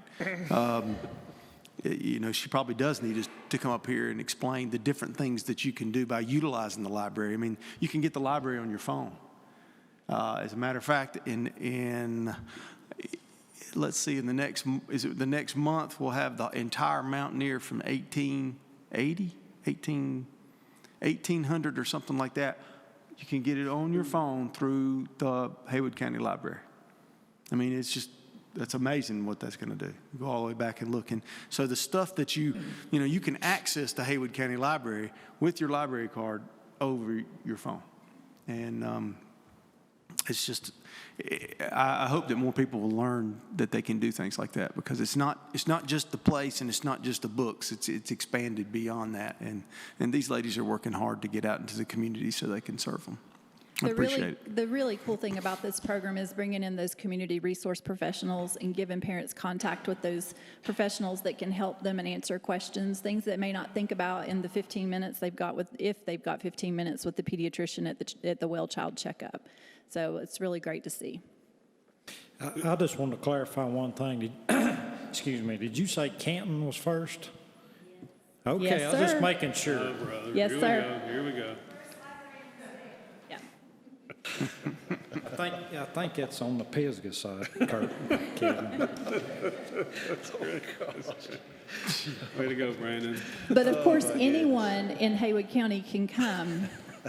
We're not exclusive to just Canton residents.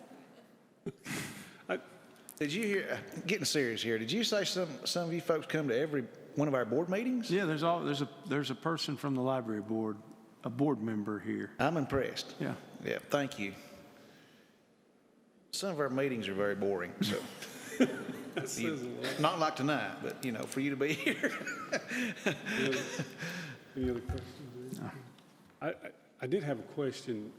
Well, thank you for this program, but on the Mountaineer Online, so I did some research back around the year 2000, and I know the Mountaineer was on microfilm, and I'd load a cassette, and I'd go through, so now what can you do? Because the reason I asked was the chair of the fairground board was wanting to do some research, and I said, if you can remember or find out about when they were doing those fairs, she was trying to find out, how far back they go or something like that. You can probably go to about that time of year and look for any articles. Right. But I didn't know how you could do that now, so. Right, so that's the problem with microfilm. There's no mass index. So Right. it's kind of like finding a needle in a haystack. So if you don't have an exact date, it really is difficult to find what you're looking for. Right. So the beauty of having it online and digitized is that you can keyword search. And so it'll be the full text of the newspapers in addition to all the photographs and everything. So yeah, it's going to be amazing. We're almost ready to roll this out to the public. We have just a few little tweaks to do to the platform, but it'll be accessible on any computer anywhere. So not just your phone, but any computer, any laptop. Is it actually the Mountaineer itself, the photo of it? It is. So it's like you can see all the ads and how much stuff costs? Yes. Because that's what I noticed. It's really fascinating. I was searching elections, so you can always go to the first Tuesday in November to see how the vote totals were. And I'd go, and that's what I was researching. So it was easy to kind of narrow it down. But I got engrossed in looking at the ads and seeing how much things cost and what things were advertised and really what the stories were at that time. And that's a neat source. Yeah, it's going to be great for anybody who's interested in the history of the town. Yeah, Mountaineer, you need to do a story on that, because that would be, people are always asking about the history of the county. Yep. And if you've got time, instead of going on Facebook, you could go there and look and do Right. some research that way. And they won't even have to come to the library. They'll be able Right. to access it from home. Yeah, because I remember I had to get on a card reader and really wasn't Yes. anybody in there, but Right. it was kind of cool to sit there and do it. But you can do it from home and, just sitting there in your chair instead of doing Facebook. So that'd be good. We're going to have more meetings this late. You get going good. You get fast. Yeah, Get closer to 9. He's found his second win.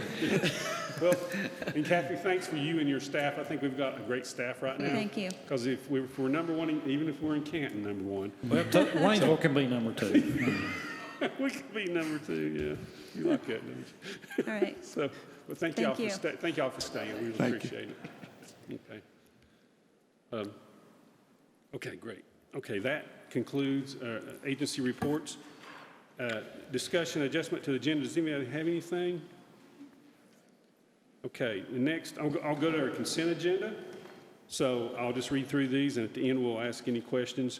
Request approval of the January 6, 2020 regular meeting minutes. This is the first item. The second item is a request approval for a $500 sponsorship of the annual Haywood Waterways Association Polar Plunge fundraiser. That's under attachment 3, and that's what we do usually every year. And by the way, Haywood Waterways helps with a lot of programs, especially things even like sewers leaking in the creeks and stuff. They help with grants for that. So that's a great organization in the county, and I really appreciate them. The third item is the request approval of the Haywood County Jury Commission compensation to increase to $10 per hour. That's under attachment 4. The fourth item is to request approval of budget amendments, and the first is a general fund from HHSA Dental, $8,640 to appropriate the amount received from the sale of the old dental patient units and chairs to go towards improvements in the dental clinic. That's under attachment 5. And then next, from the general fund is $1,268,468 non-departmental to spread the cost of living and market adjustments across departments from budgeted funds. That's attachment 6, and that's a big number, but this is budgeted funds that we've budgeted for. All right, does anyone have any questions on the consent agenda? Do we know what the, well, I'm sure we know, but the compensation was for the jury commission? $8. 8, going to 10. You want to comment on that, Kirk? Yeah, it was, I think it was $8 an hour. Now it's $10 an hour, and they spend, I don't know what was in the letter there. Yeah, it's on the attachment, $8. It's not a great amount of time that they spend going through those. But it's something that's necessary and needed. Could it be more? Well, that's what they requested. Okay. I discussed that with the clerk. Okay. And that's what they requested at this point, and maybe next time they can get a cost of living adjustment, just like they're getting in the next one. Right. That sounds good. It's on there. Is there any other questions? Hearing none, I'll entertain a motion that we approve the consent agenda. I make a motion to approve the consent agenda. Second. Second. Any other discussion? All those in favor indicate by saying aye. Aye. Okay, that's approved. Anybody opposed? Okay. Okay, we'll move on to the next order of business is our regular agenda, and the first item is to request approval of an agreement with Mosley Architects for the space needs study of the Haywood County Detention Center in the amount of $49,000 to be paid from contingency in the general fund and approved for county manager to execute said agreement. And we have our sheriff here to talk about that. And Sheriff, I really appreciate you coming tonight and your deputies, and I think everything was very orderly, and we thank you for that. Well, I appreciate each one of y'all for listening, and I really appreciate the people who came tonight that spoke, that conducted business like people in Haywood County should for the most part, and I really appreciate that very much. So it's a good day to be a Haywood County resident, that's for sure. Gentlemen, I've got with me Todd Davis. He's with Mosley Architects. And what you have before you right here is a updated number of what is going on in our detention center as it was in March of 13 as it compares to December of 19. And I spoke about all that the last time that we met, and but our numbers have gone up some since that time, so we went ahead and put the newest numbers for the end of December. Of course, we talked about looking at a space needs study, and so we contacted Todd and had him come and speak with us. He spoke with the county manager and with Chris Boyd, myself, the chief deputy, and our jail administrator, Glenn Matiavis. And this is the business these gentlemen are in. and I would like to put him up here to the podium and see if there's any questions that y'all have for him as it pertains to what he is looking to do for us, if you have any questions for this space study.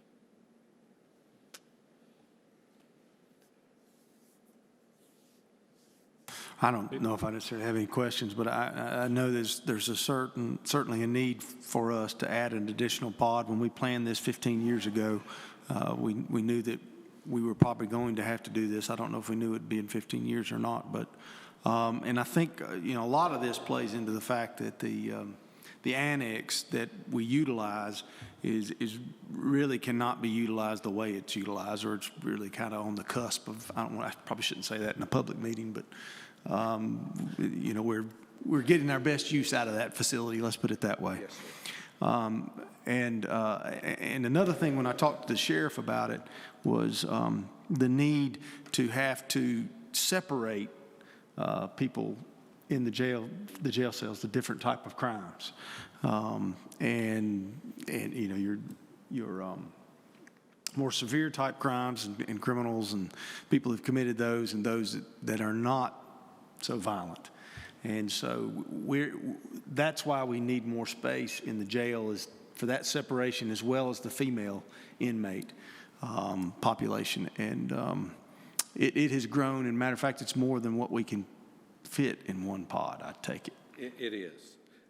What we, at least in my opinion, just looking at it without him getting started, it appears that we're going to need to add on to at least 2 of those pods. I don't know what his recommendation is, and of course I don't think he does either yet, but I would like, for whatever that we do it when we do it this time, to where 2 or 3 sheriffs down the road, they're not dealing with this, that we because in 15, 20 years, it'll just cost that much more than it's going to cost us right now. We want to look a little bit beyond the target, I think, this might be the phraseology. Yeah, yes, sir. Yeah. Absolutely. Absolutely. So. And I'm assuming when you do this, Mr. Davis, that you'll do so in a way that makes the best use of our employees, so that we don't have to add more salary to control that's inmates. Where the big money's at, is in operations cost, because that's forever and a day. So it's kind of what we're known for, is to try to make it a little bit more streamlined, more operational efficient. Okay. When we built the jail, we were supposed to be able to order concrete pods, and I understand they don't, which basically was like almost like modular, I guess, where they just bring them in sections and set them up. And I understand that company is no longer in business, They still make precast concrete modular cells. They're still that's still available. Codes have changed over the years that now it has to be pushed back from the building a little bit. It can't be adjoined to the building, though you have to bring the whole building up to current code. So you have to have a 30-foot buffer, which pushes that site back a little bit. It makes it a little bit not where it was originally planned to go, because you've added some surrounding buildings since then. Wow. It's one thing that is in your favor is when they designed that, the core spaces, your kitchen in your warehouse space, it was probably designed for 3 times what you have. So that's a good thing. So now adding beds, you don't have to add more kitchen space. You may have to add some equipment, but you don't have to add space. That's not something we normally see. Normally when we go in, we have to redo the kitchen because it's just not big enough. And that's a disaster to try to keep a facility running and expand the kitchen at the same time. So that's one plus that we've seen. And if we do another, are you looking at more staff, Sheriff, do you think? I hope not. Really? Okay. I hope not, but it depends on how the design, how this design, and I will say this: a lot of our jails in North Carolina are going to direct supervision. That is where inside one housing unit, there is always a detention officer. They do not come out of that area for 12 hours except just to take a break. And that seems to be a more efficient way for handling inmates and their needs and the things that goes on inside a housing unit. Buncombe County has gone to that. Henderson County has gone to it. A lot of jails that has any size whatsoever. So that may be something that they recommend. I don't know. We hadn't talked about it, to be honest with you, as far as direct supervision goes. But it depends on what this design looks like, really.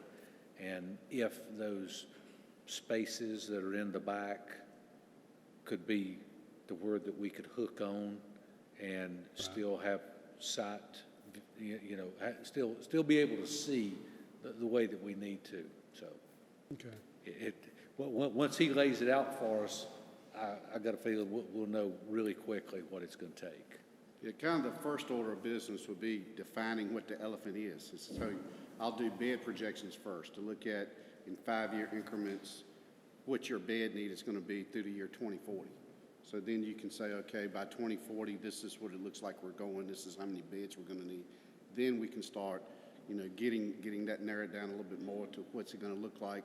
How can we expand what you currently have to meet that need?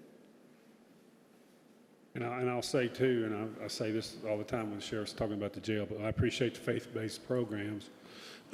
Probably when we're planning the jail, we probably need to make sure these numbers have stayed where they are because of the faith-based programs. And if we have a sheriff who is not implement those, we're probably looking. So we probably need to make sure that we have, because we can't make the sheriff have faith-based programs. But I appreciate this sheriff having those because it's a direct relation to the number. It's in that jail right now, and I think you had somebody there just not long ago that commented that he couldn't believe we were at the numbers we were in 2013 because that you kept those over that amount of time, and I know I appreciate that, and the taxpayers should appreciate that because that saved a ton of money in the past, and we're going to have to we're going to have to do something pretty soon anyway. But probably when you're doing that design, I'm sure if we don't do faith-based programs, that number is going to increase dramatically if somebody decides they don't want to do that anymore. So hopefully they will, but I want to keep that in mind a little bit. So anybody have anything? Hey, and I just want to say, it's a lot of that goes on inside that jail. Our chief deputy, our jail administrator, down to that last detention officer that we hired is doing a great job, and I really appreciate each one of them. It's really hard to walk into a job you don't even have a window that you're going to be looking out of for 12 hours. You don't get to leave. You don't get to take a break. You are where you're at on a station for 12 hours at a time. That is a hard job, a very, very difficult job, and we got folks that come in there and do that every day. And hey, it's that kind of leadership that's sitting back here that keeps that train rolling down the tracks. I'm very thankful for all of them as well. So, thank you. And as a commissioner, we don't get complaints about the sheriff's department. We just don't. I mean, you always get complaints about certain county employees, but the sheriff's department's always. You never hear those, and we appreciate that. And I know you've got great people. We appreciate them. And when you do, all you got to do is call me. Yeah, that's right. But we don't have to do that. Yeah. We don't have to do that. Okay. Thank you, Greg. Okay. Thank you for staying, sir. Yeah. He said this is quite a trip to come from Charlotte to get to see all of this today. So yeah, I appreciate it. I did tell Captain Matiamas, I will trade my 5 commissioners for y'all's 5 any day. Okay. Well, thank you. I appreciate it. That's a nice compliment. Oh, boy. Good. Okay, well, next we have to do a budget amendment. So request approval of the budget amendment from the general fund for detention of $49,000 from contingency to cover the space needs study for the potential detention center expansion. We have our financial director, Julie Davis, and that's under attachment 8. We got it. You want to approve? Let's approve the agreement with Mosley Architects. Okay. I move to approve the agreement with Mosley Architects for the space needs study. Second. in favor indicate by saying aye. I move to approve the budget amendment request for the Justice Center, Detention Center expansion. I second that. Well, Julie's been here all night and hasn't been able to say a word. All those in favor indicate by saying aye. Aye. Okay. Okay, Julie, you're off. So, if you'd known that, you'd have stayed on. Okay, the next order of business is to request approval of the December 19th refunds, releases, amendments, and discoveries. We have our tax assessor, Julie Hickman, here tonight. Thanks, Judy, for staying. Good evening. I'm requesting approval of the December 2019 releases, refunds, amendments, and discoveries. In motor vehicles, we had $267.49. In releases, we had $80,005.23, and in discoveries, there was $74,519.31. Okay. Anybody have any questions for Judy? Thank you for staying, Judy. I'll entertain a motion to approve the December 19th refunds, releases, amendments, and discoveries. So moved. Is there a second? Second. Okay. All those in favor indicate by saying aye. Aye. Okay. Thank you, Judy. Thank you. Okay. And Greg, our next is to request approval of the December 2019 tax collections updates and refunds. And we have our tax collector, Greg West.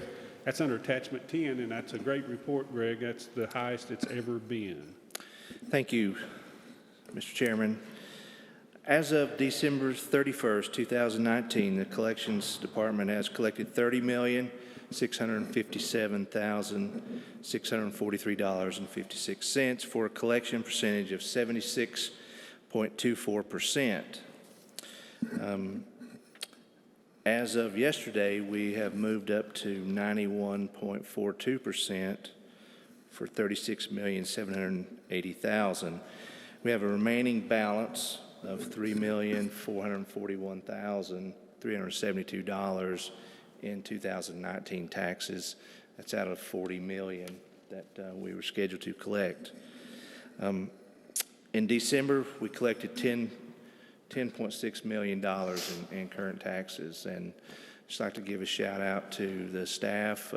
It's a busy time in our office, and also to the taxpayers who came in, stood in line, had their patience. We appreciate that. Still got a little ways to go, so I'd like to encourage anybody that's out there that like to contact our office. You know, we try to help everyone that we can. We have payment plan options, things like that. So don't hesitate to call the office and see what we can get worked out. We also collected since July over $800,000 in delinquent taxes. So people, you know, economy's good. People are working. People are getting caught up, and we certainly appreciate all that. And I'd be glad to answer any questions that anyone has. Any questions for Greg? That's a good report. Good job. Yeah. Thank you. And your staff's doing a great job. You know, I didn't see a line at all when I was in. Very interesting. You know, more people are using the online services and the things like that. And so, you know, we didn't really experience any long lines. So that was unusual, but it was nice as well. Okay, great. Okay. Is there any other questions or comments for Greg? I entertain a motion when we request approval of the December 2019 tax collections, updates, and refunds. So moved. Is there a second?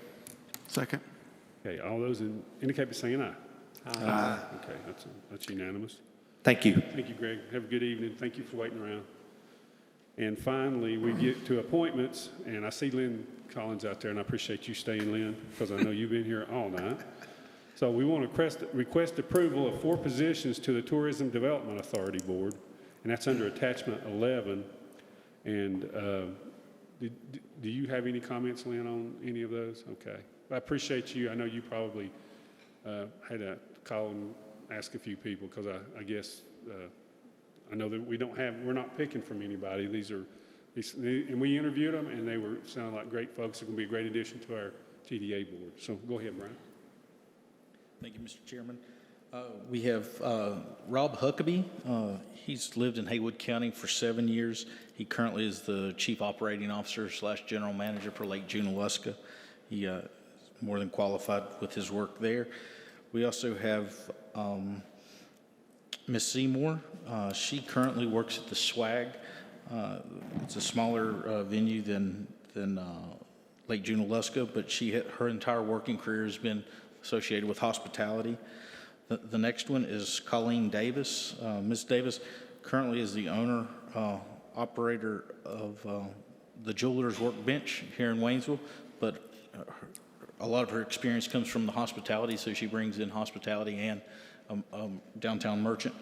And then the Clyde appointment is Katie Gould. She was unanimously approved by the board of Clyde. So. Okay. Any questions for Brian? Hearing none, I'll entertain a motion. Can we just do these all at once? I'll entertain a motion that we, for the appointment of Rod Huckabee, Rebecca Seymour, Colleen Davis, and Katie Gould to the TDA board. So moved. Is there a second? Second. Okay. Yeah, all those in favor indicate by saying aye. Aye. Okay. Does anyone have any other comments tonight? Okay. I just wanted to say, again, that if you want to support the Second Amendment in Haywood County, support the NRA banquet in March.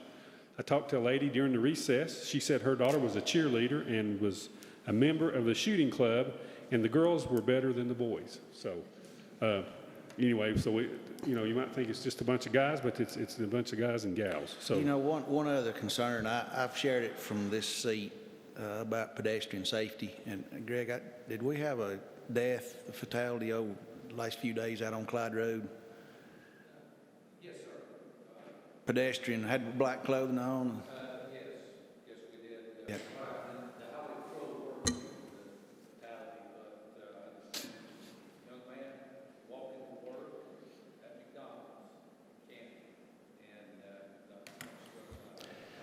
McDonald's, I was sad to hear that, and the gentleman told me that. Said he came just in a gnat's breath of hitting somebody else over there on somewhere in that same neighborhood. Said the fella had a black hoodie on, and he said it's a wonder his mirror didn't hit him. And he was, again, if you're watching, just beware. Beware of pedestrians and wearing dark clothing. So. Okay.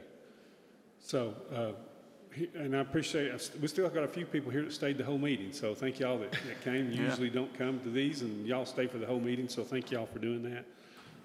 So I'll entertain a motion that we adjourn. So moved. Second.